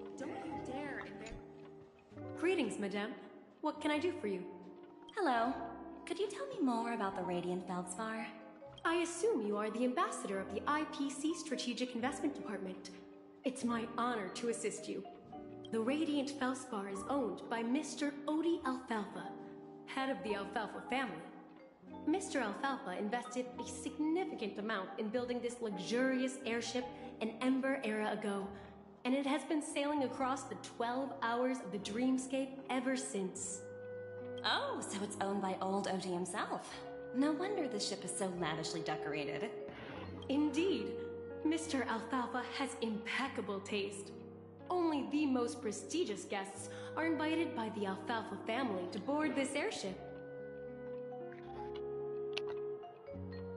Please allow me to continue my introduction. The Radiant Feldspar had been cruising over the Sea of Dreams in Penacony for an entire Ember era. But its voyage was temporarily halted due to the recent reverberation. Reverberation? Such a formal way of putting it. You're really downplaying the whole thing. I apologize. Please continue. Following the previous reverberation in the Sweet Dream, the Radiant Feldspar had to suspend its voyage temporarily.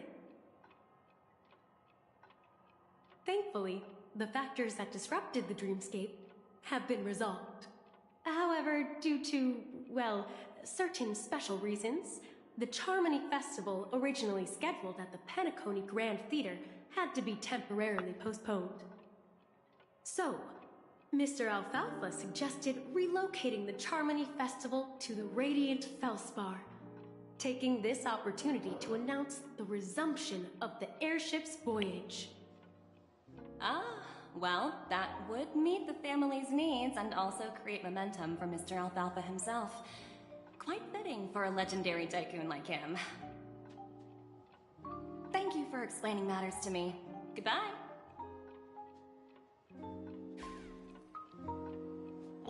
I take a bathroom break. Be right back.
Hi, this is Toka speaking. 여보세요? Hi. How? 知道了. Sure thing.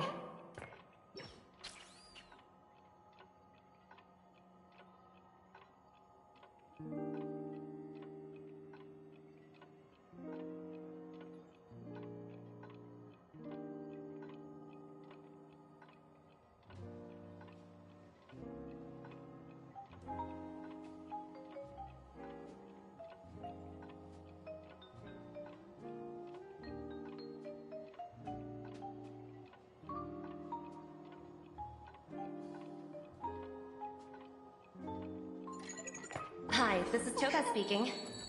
여보세요? Hi. How? 知道了. Sure thing.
I'm back.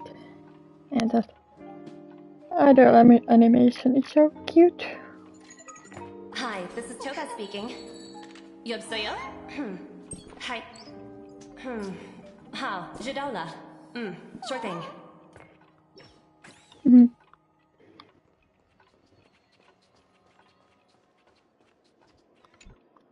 So many buttons. How many centuries would it take to press them all? Huh. Didn't expect those pooches to actually recycle them all. Sparkle. Huh? What are these?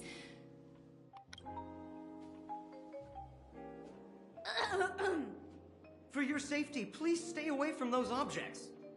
For my safety? Are these buttons something dangerous? Not exactly. Lately there's been a prankster in the Sweet Dream who's been handing out strange button devices to anyone he meets. According to those involved, he said something like, "Just press this button and all of Penacony will explode." Luckily, no one believed him.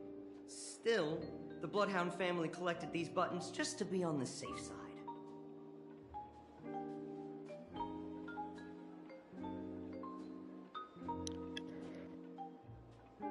Haven't the hounds got at the culprit yet? Where's that prankster?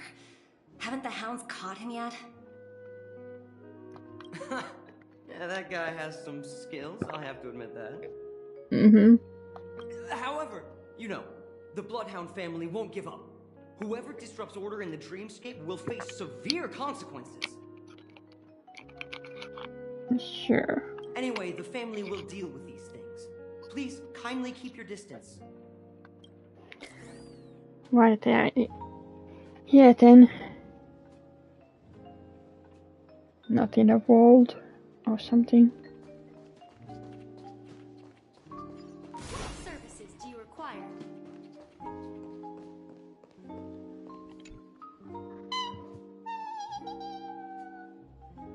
You're so cute. Oh, are you hungry, Numby? Food in the dream. Shouldn't taste bad, right?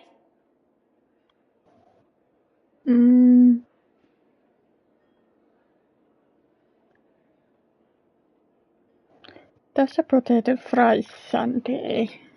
Sundae to Nambi. Yeah. Numby, catch!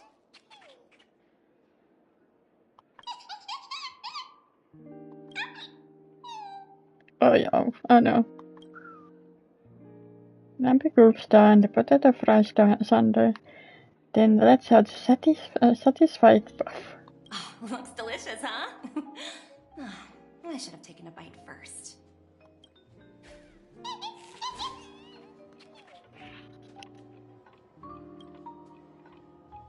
Hello? The talent motivation department? Again? Internal review? Will it ever end? I'm working on a major project. I don't have time to squabble with you guys. The way I handled the Urillo case was approved by senior management, and all of the project logs and calls are complete. Can't you check on them yourselves? I just don't understand. Why are you so fixated on this minor case and constantly escalating it? Seriously, what's your purpose?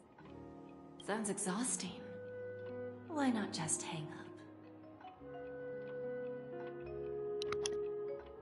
Jade. In my opinion, you handled that project quite well. A little ball of ice in exchange for the Astral Express's good favor. That's not a bad deal for the department. It's been a while, little Yelena. I've been looking forward to working with you. Never imagined this day would come so soon. Is there trouble? You can tell me anything. Just like old times. It's been a while, Madam Jade. I'm honored to have the opportunity to work with you. You're still so formal, aren't you? Forget about the hierarchy and treat me as your equal. No need for unnecessary titles like Madam. I'm sorry, but it might take some time to get used to that. After all, you are a senior. Well, now that we're both members of the 10 Stonehearts, I need you to be at your best. Especially since the upcoming negotiations leave no room for error. As sharp as you are, I'm sure you've figured out the true purpose of this conference, right?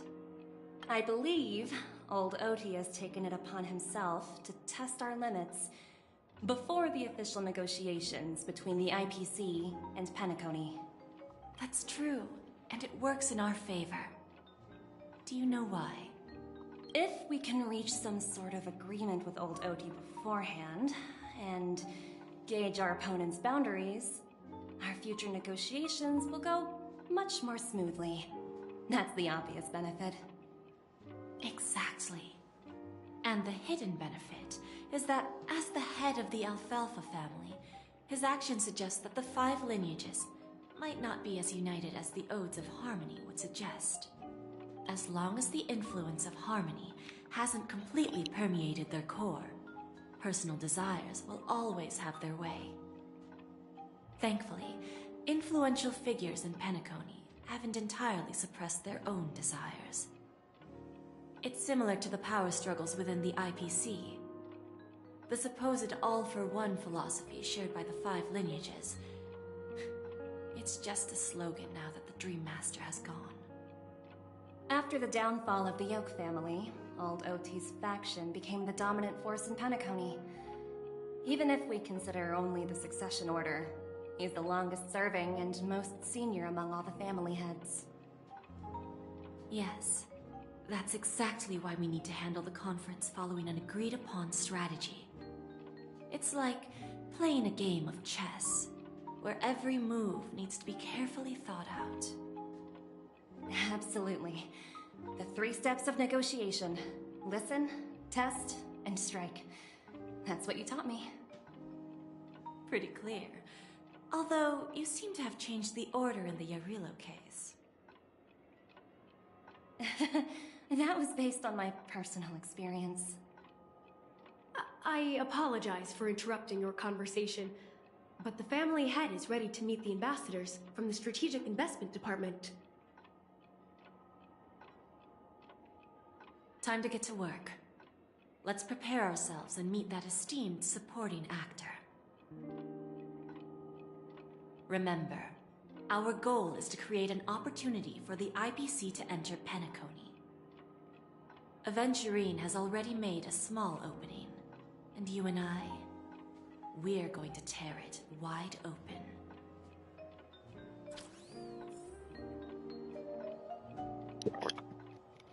Sounds a little sus.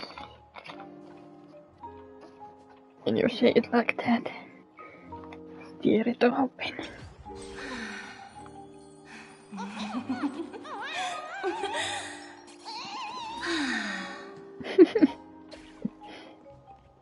So cute. I can't help it.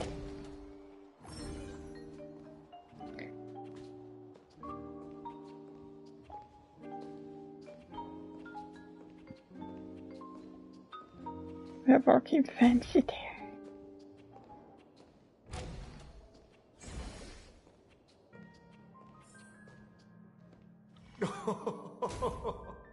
Welcome aboard my ship, the Radiant Feldspar.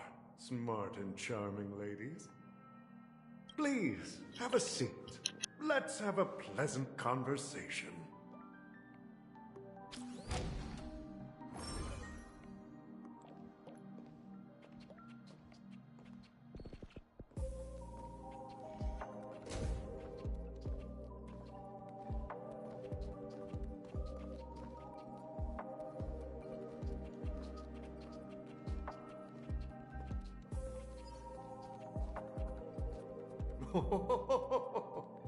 Welcome aboard, my dear ladies. Forgive me for any lack of attentiveness that might have led to a lengthy wait outside. No problem at all, Mr. Alfalfa. It's my honor to meet you in person. You may not be aware, but the book Odi Alfalfa, the biography, is a must-read for all Strategic Investment Department employees. After all, to many, you are the legendary figure who single-handedly built the Penacony economy. I expected no less from the 10 Stonehearts from the Strategic Investment Department. You're definitely skilled in the art of conversation. I always enjoy talking to smart people because we don't have to beat around the bush. We can just get straight to the point instead. Since I invited you IPC ambassadors on board, I'm sure you've figured out the topic I'd like to discuss, yes? The future of Penacony, if I'm not mistaken. Precisely. Those few words represent a terribly complicated situation indeed. Let's take that golden-haired guy who's not showing up, for example. He put in great effort and almost got himself killed. But what was it all for? Wasn't it eventually to create an opportunity for you IPC to regain control of the precious Astana? The wisdom and experience you've accumulated over 10 Amber Eras are truly impressive. Let's assume your assumptions are correct, Mr. Alfalfa. How would you respond to the IPC's actions? I appreciate your composure, Miss Jade. You must have witnessed much in your worldly experiences. However, perhaps you don't know much about Penacony. Old Oti won't sit idly by when faced with a greedy wolf.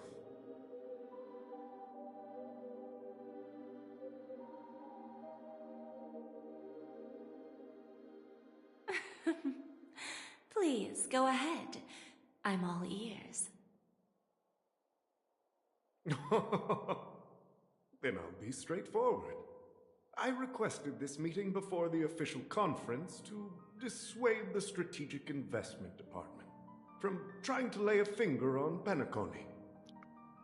If you back off now, you can make a smooth exit and prevent the IPC from losing face during more important negotiations. Oh. One of our P-45 executives was attacked and nearly killed in the dreamscape. The IPC can't simply ignore this incident. Moreover, considering the turbulence during the Charmony Festival, Penacony's credibility has taken a hit in the public's eyes. Despite your determined attitude, the issues plaguing Penacony are real, are they not?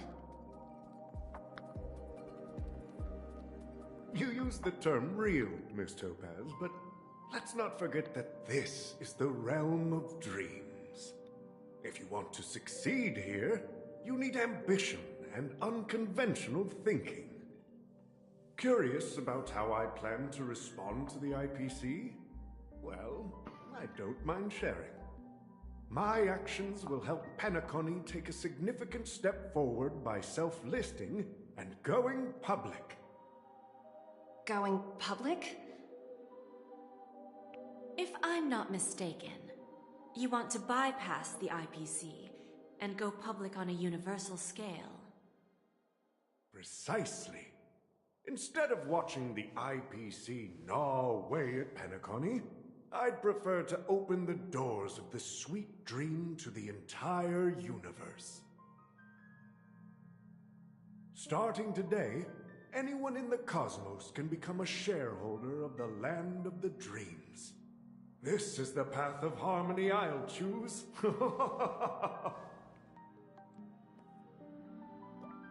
This reform should have been implemented earlier, but unfortunately, the Oak family were a bunch of blockheads blinded by order. their level of intellectual flexibility doesn't even come close to an old fellow like me. Thanks to the little reverberation earlier, the biggest obstacle between me and my reforms has been eliminated. The Alfalfa family will publicize the financial results of Sweet Dream Paradise, so that the entire universe can see that despite the catastrophe, Penacony still holds immense potential and opportunities, and that the family remains confident in its future.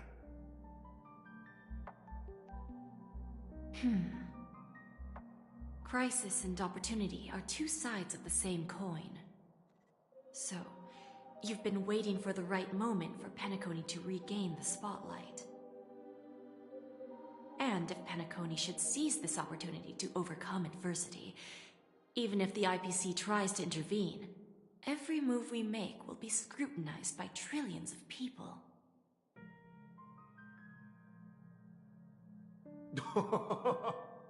Now I'm convinced that you've indeed familiarized yourself with my biography, Miss Jade. So, about your next move. Please, consider it carefully. Indeed. We need some time to digest such a wealth of information. I suggest we conclude the first half of our conference, Mr. Alfalfa. Please allow Topaz and me to confer privately for a few moments, and to respond on behalf of the IPC later. Of course. Take your time, dear ladies.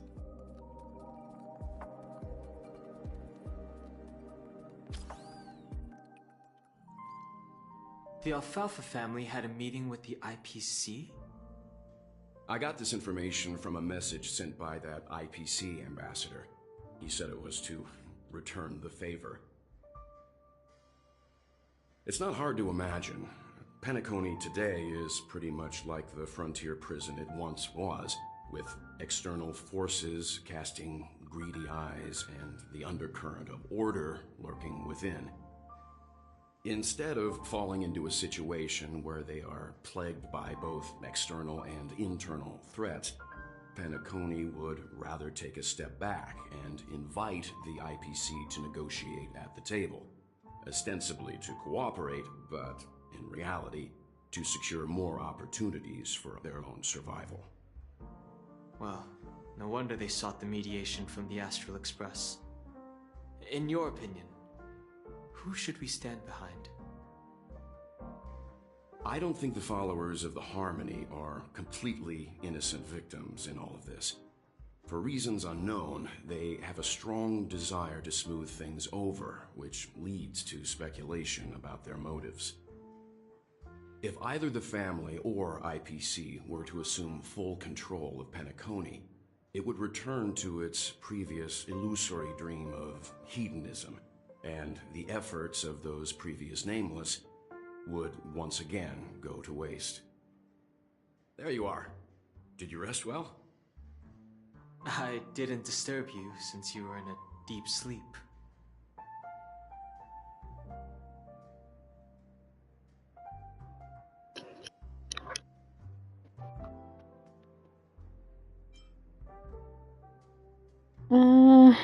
Please continue on the topic.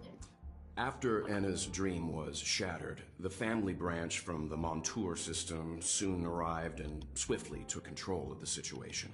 Most members of the Oak family fell unconscious, but fortunately, their lives were not in danger. The mastermind behind the plans was confirmed to be Gopher Wood, the previous Dream Master. But by the time we arrived, he was dead already.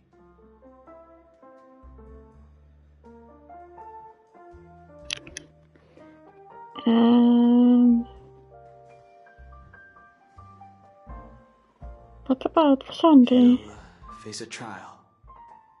As for further details, the family would rather not disclose them. Ultimately, the public perceived the incident as an attack by evil forces targeting the Charmony Festival. They believe the family failed to safeguard the sweet dream, significantly eroding their credibility in the process. Mm-hmm. While quite different from the truth, this appears to be the outcome with the least impact. After all, you don't know who's awake and who's pretending to be asleep. Well, they'll open their eyes in the face of danger. Once the danger subsides, they'll embrace the sweet dream again. Here's a toast, with 3 glasses of glory of the Trailblaze to all of you. Hello, Sheriffan. Hello again. How come you're here too? What are you talking about? This is my lounge. Oh. It's good to see you all again. Although we might be saying goodbye again after this reunion. Huh? When will the Astral Express leave Penacony? We'll stay a bit longer, but not too long. So, this is our final meeting then?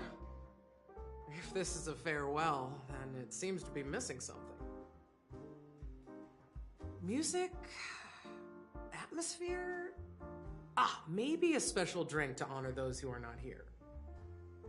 Let's see. The mixed drink should be solemn, dignified, and unique, as we'll use it to pay respect to those fallen heroes. To the nameless, resting in peace, and to Gallagher.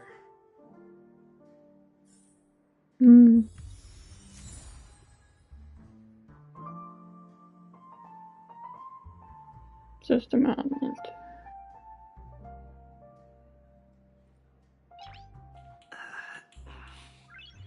Nice.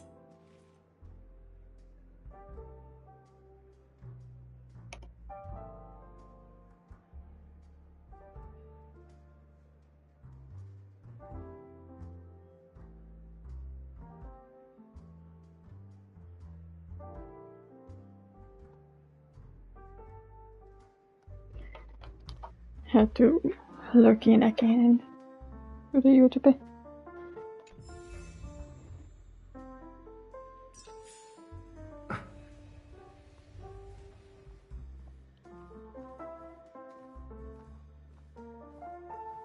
Hi. It's rare for all passengers to leave the Express together during a trailblazing expedition. But for Penacony, it seems most appropriate.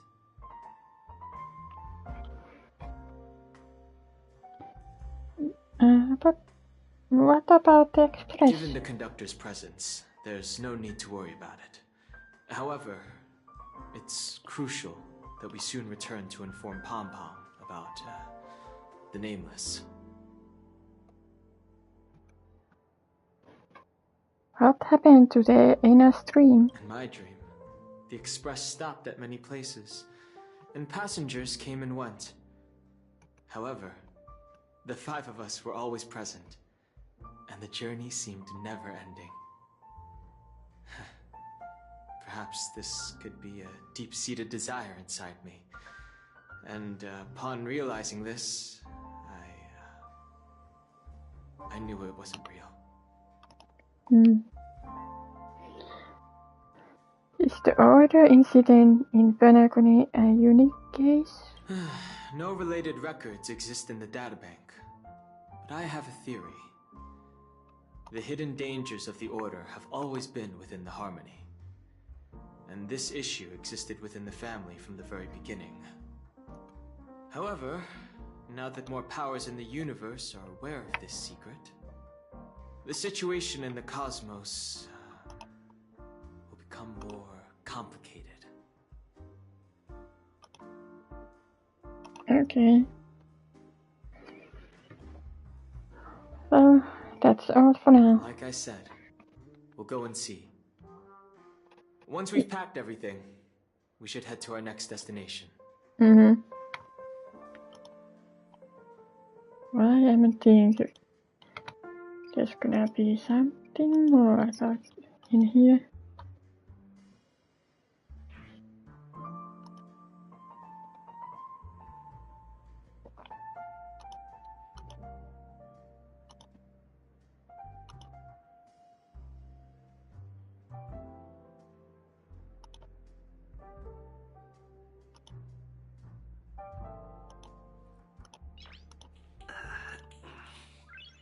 Nice.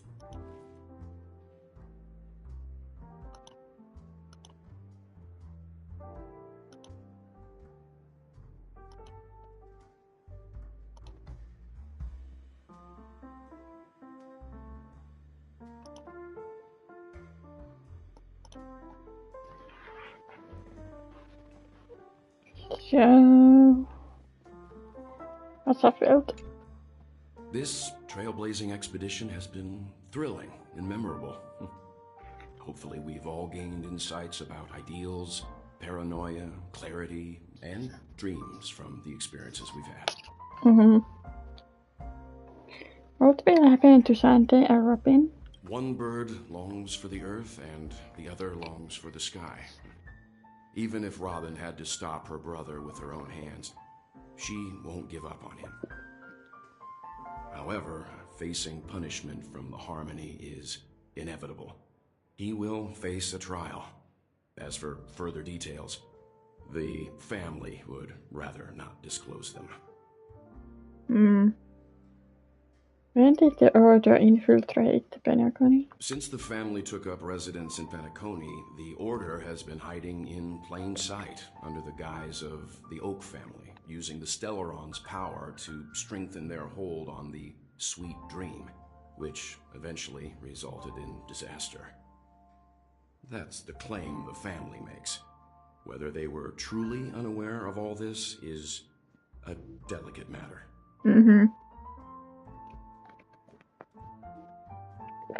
Did the IPC make any move? Venturine's efforts finally earned the IPC a seat at the table. As a result, a more senior representative arrived in Penacony and initiated negotiations with the family. As far as the Astral Express is concerned, the IPC will make for an invaluable ally during the negotiations to prevent Penacony returning to its former ways.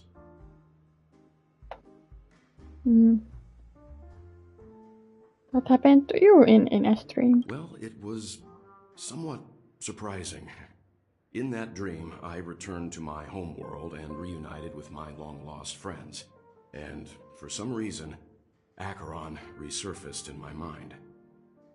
When I realized that her conclusion was not preserved in memories, I became aware of the bitter truth.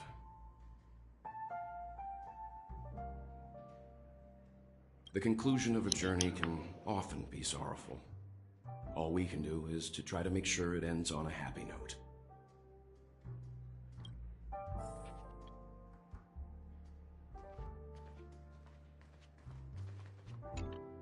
Ready to mix your drink?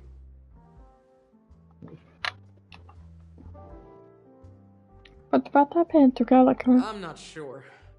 I haven't seen him since our last meeting at the lounge. Come to think of it, he always did come and go quietly.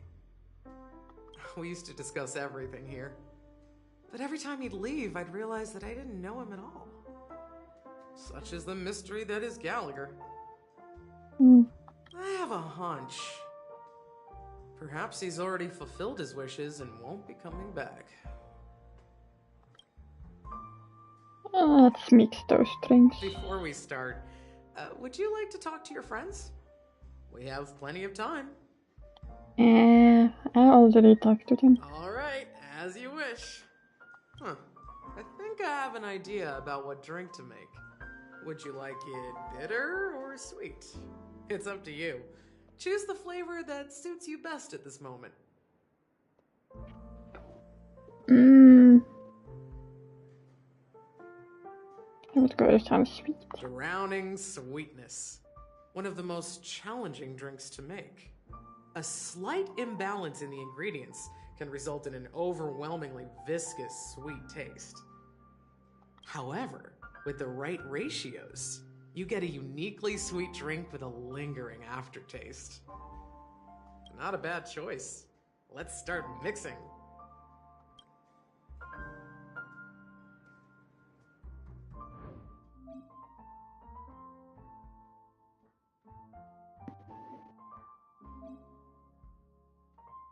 Okay.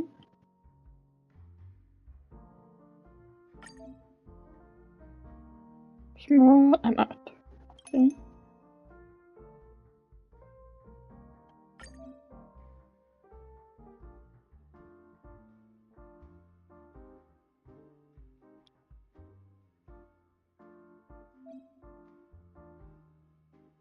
Okay.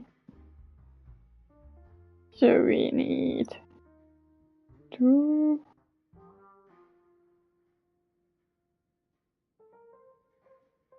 Dream Jam.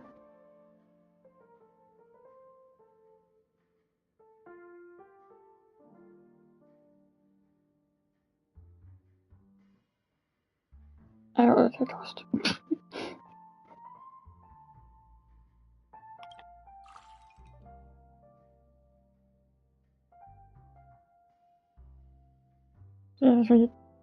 Did it wrong.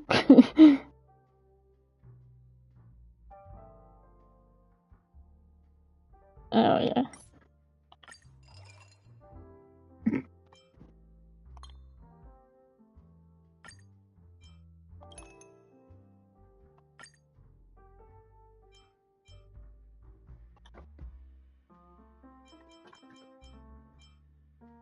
It was down here. 2 of this. And then this. Here we go. Looks pretty.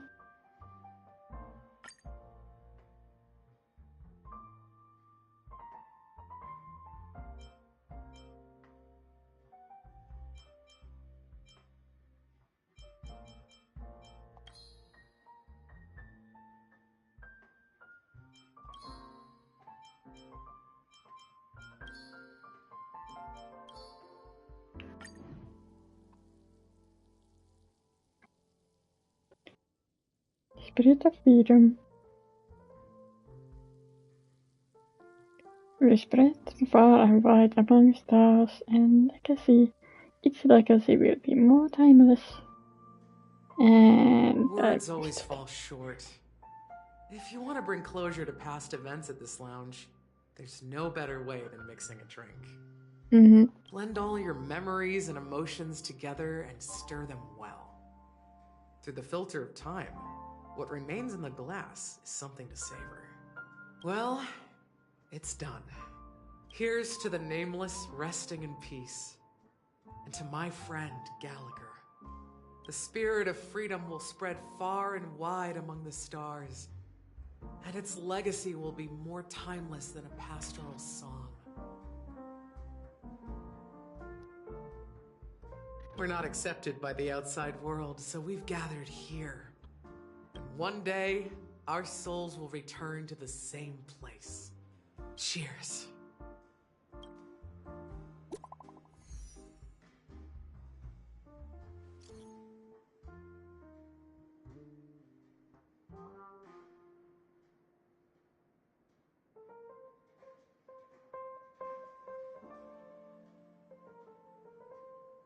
I'm away.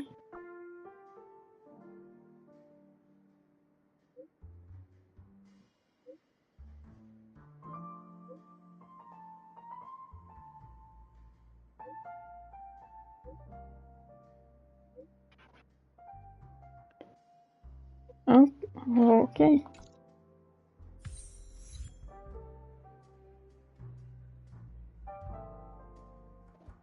I can do more drinks.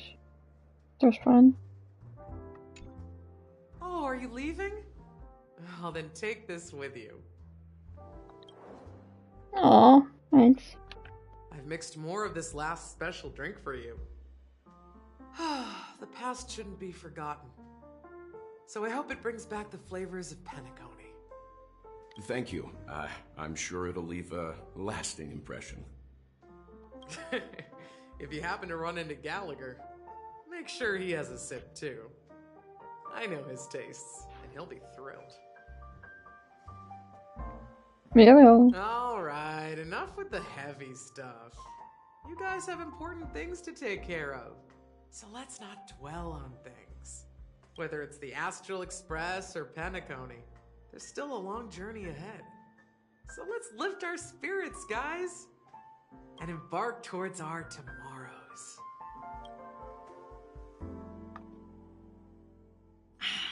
Old Odie is a tricky opponent, I didn't expect him to take the risky step of going public at such a critical moment for Penacony. Indeed. He's definitely bold. It's that kind of boldness that made him the Odie Alfalfa he is today. Still, the outcome is uncertain. Shouting loud doesn't necessarily carry any weight. What about the phone call I asked you to make, Topaz? Ah, they agreed. But it'll take some time before they arrive. Just as it should be. The sweet dew should be served after the bitter poison. Looks like we'll be skipping the exchanging apples step this time around. Now that we're dealing with a greedy merchant, a simple apple wouldn't make a difference. Well, I guess I included myself in that remark too. Now I'm a bit curious, Topaz. Do you think Penacony is a quality asset? Yes. Despite its recent calamity, Penacony remains a top-quality asset within the cosmos, with good credit, lucrative potential, and promising prospects. Well, that's obvious, but what I truly wanted to know is, this project is obviously too bland for your taste, isn't it? That's true. I wouldn't be here if it weren't for Venturine. But despite that, you trust him. You even entrusted him with a cornerstone. Something as precious as life itself, to finish this gamble. Are you not in the same boat, Miss Jade? Without us playing along, your Jade Stone wouldn't have made it across the border so easily, allowing you to see all desires that flow through dreams to gain a bargaining chip in negotiations. That's why I'm willing to stake my Topaz Stone to cover for you. It's like one big, elaborate game of chess.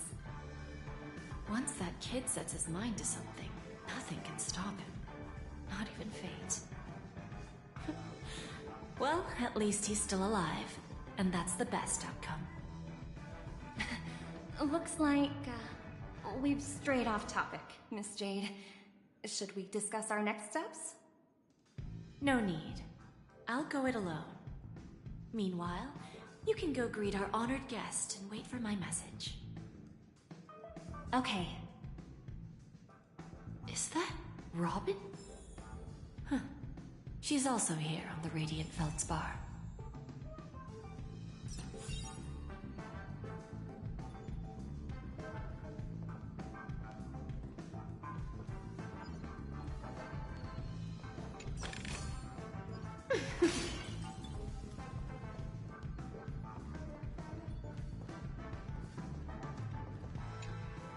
Greetings, Miss Robin. I didn't expect to meet you here.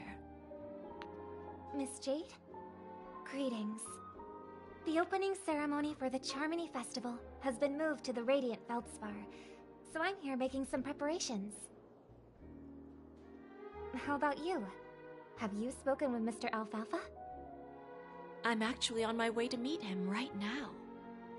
Do you know him well, Miss Robin? Unfortunately, I've never met him. I've only heard a few comments from the former head of the Oak family. Mr. Alfalfa is respectable when it comes to business. But in other respects, I can't say the same. Where do you think the future of the planet of festivities is headed? I believe the sweet dream will see its rebirth, just like the Radiant Feldspar resumed its voyage. The Harmony needs a new direction. Only by bidding farewell to the past can we actually sail into the future. There are no permanent allies or everlasting enemies. So let's both take what we need from this deal. Naturally. I'm looking forward to your performance. See you at the festival. See you later, Miss Jade.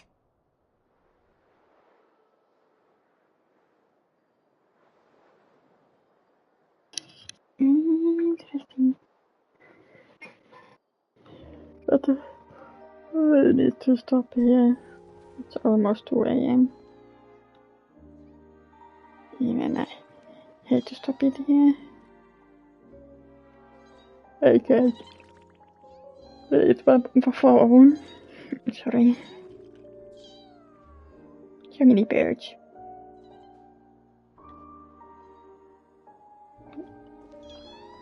Thanks for watching. And goodbye.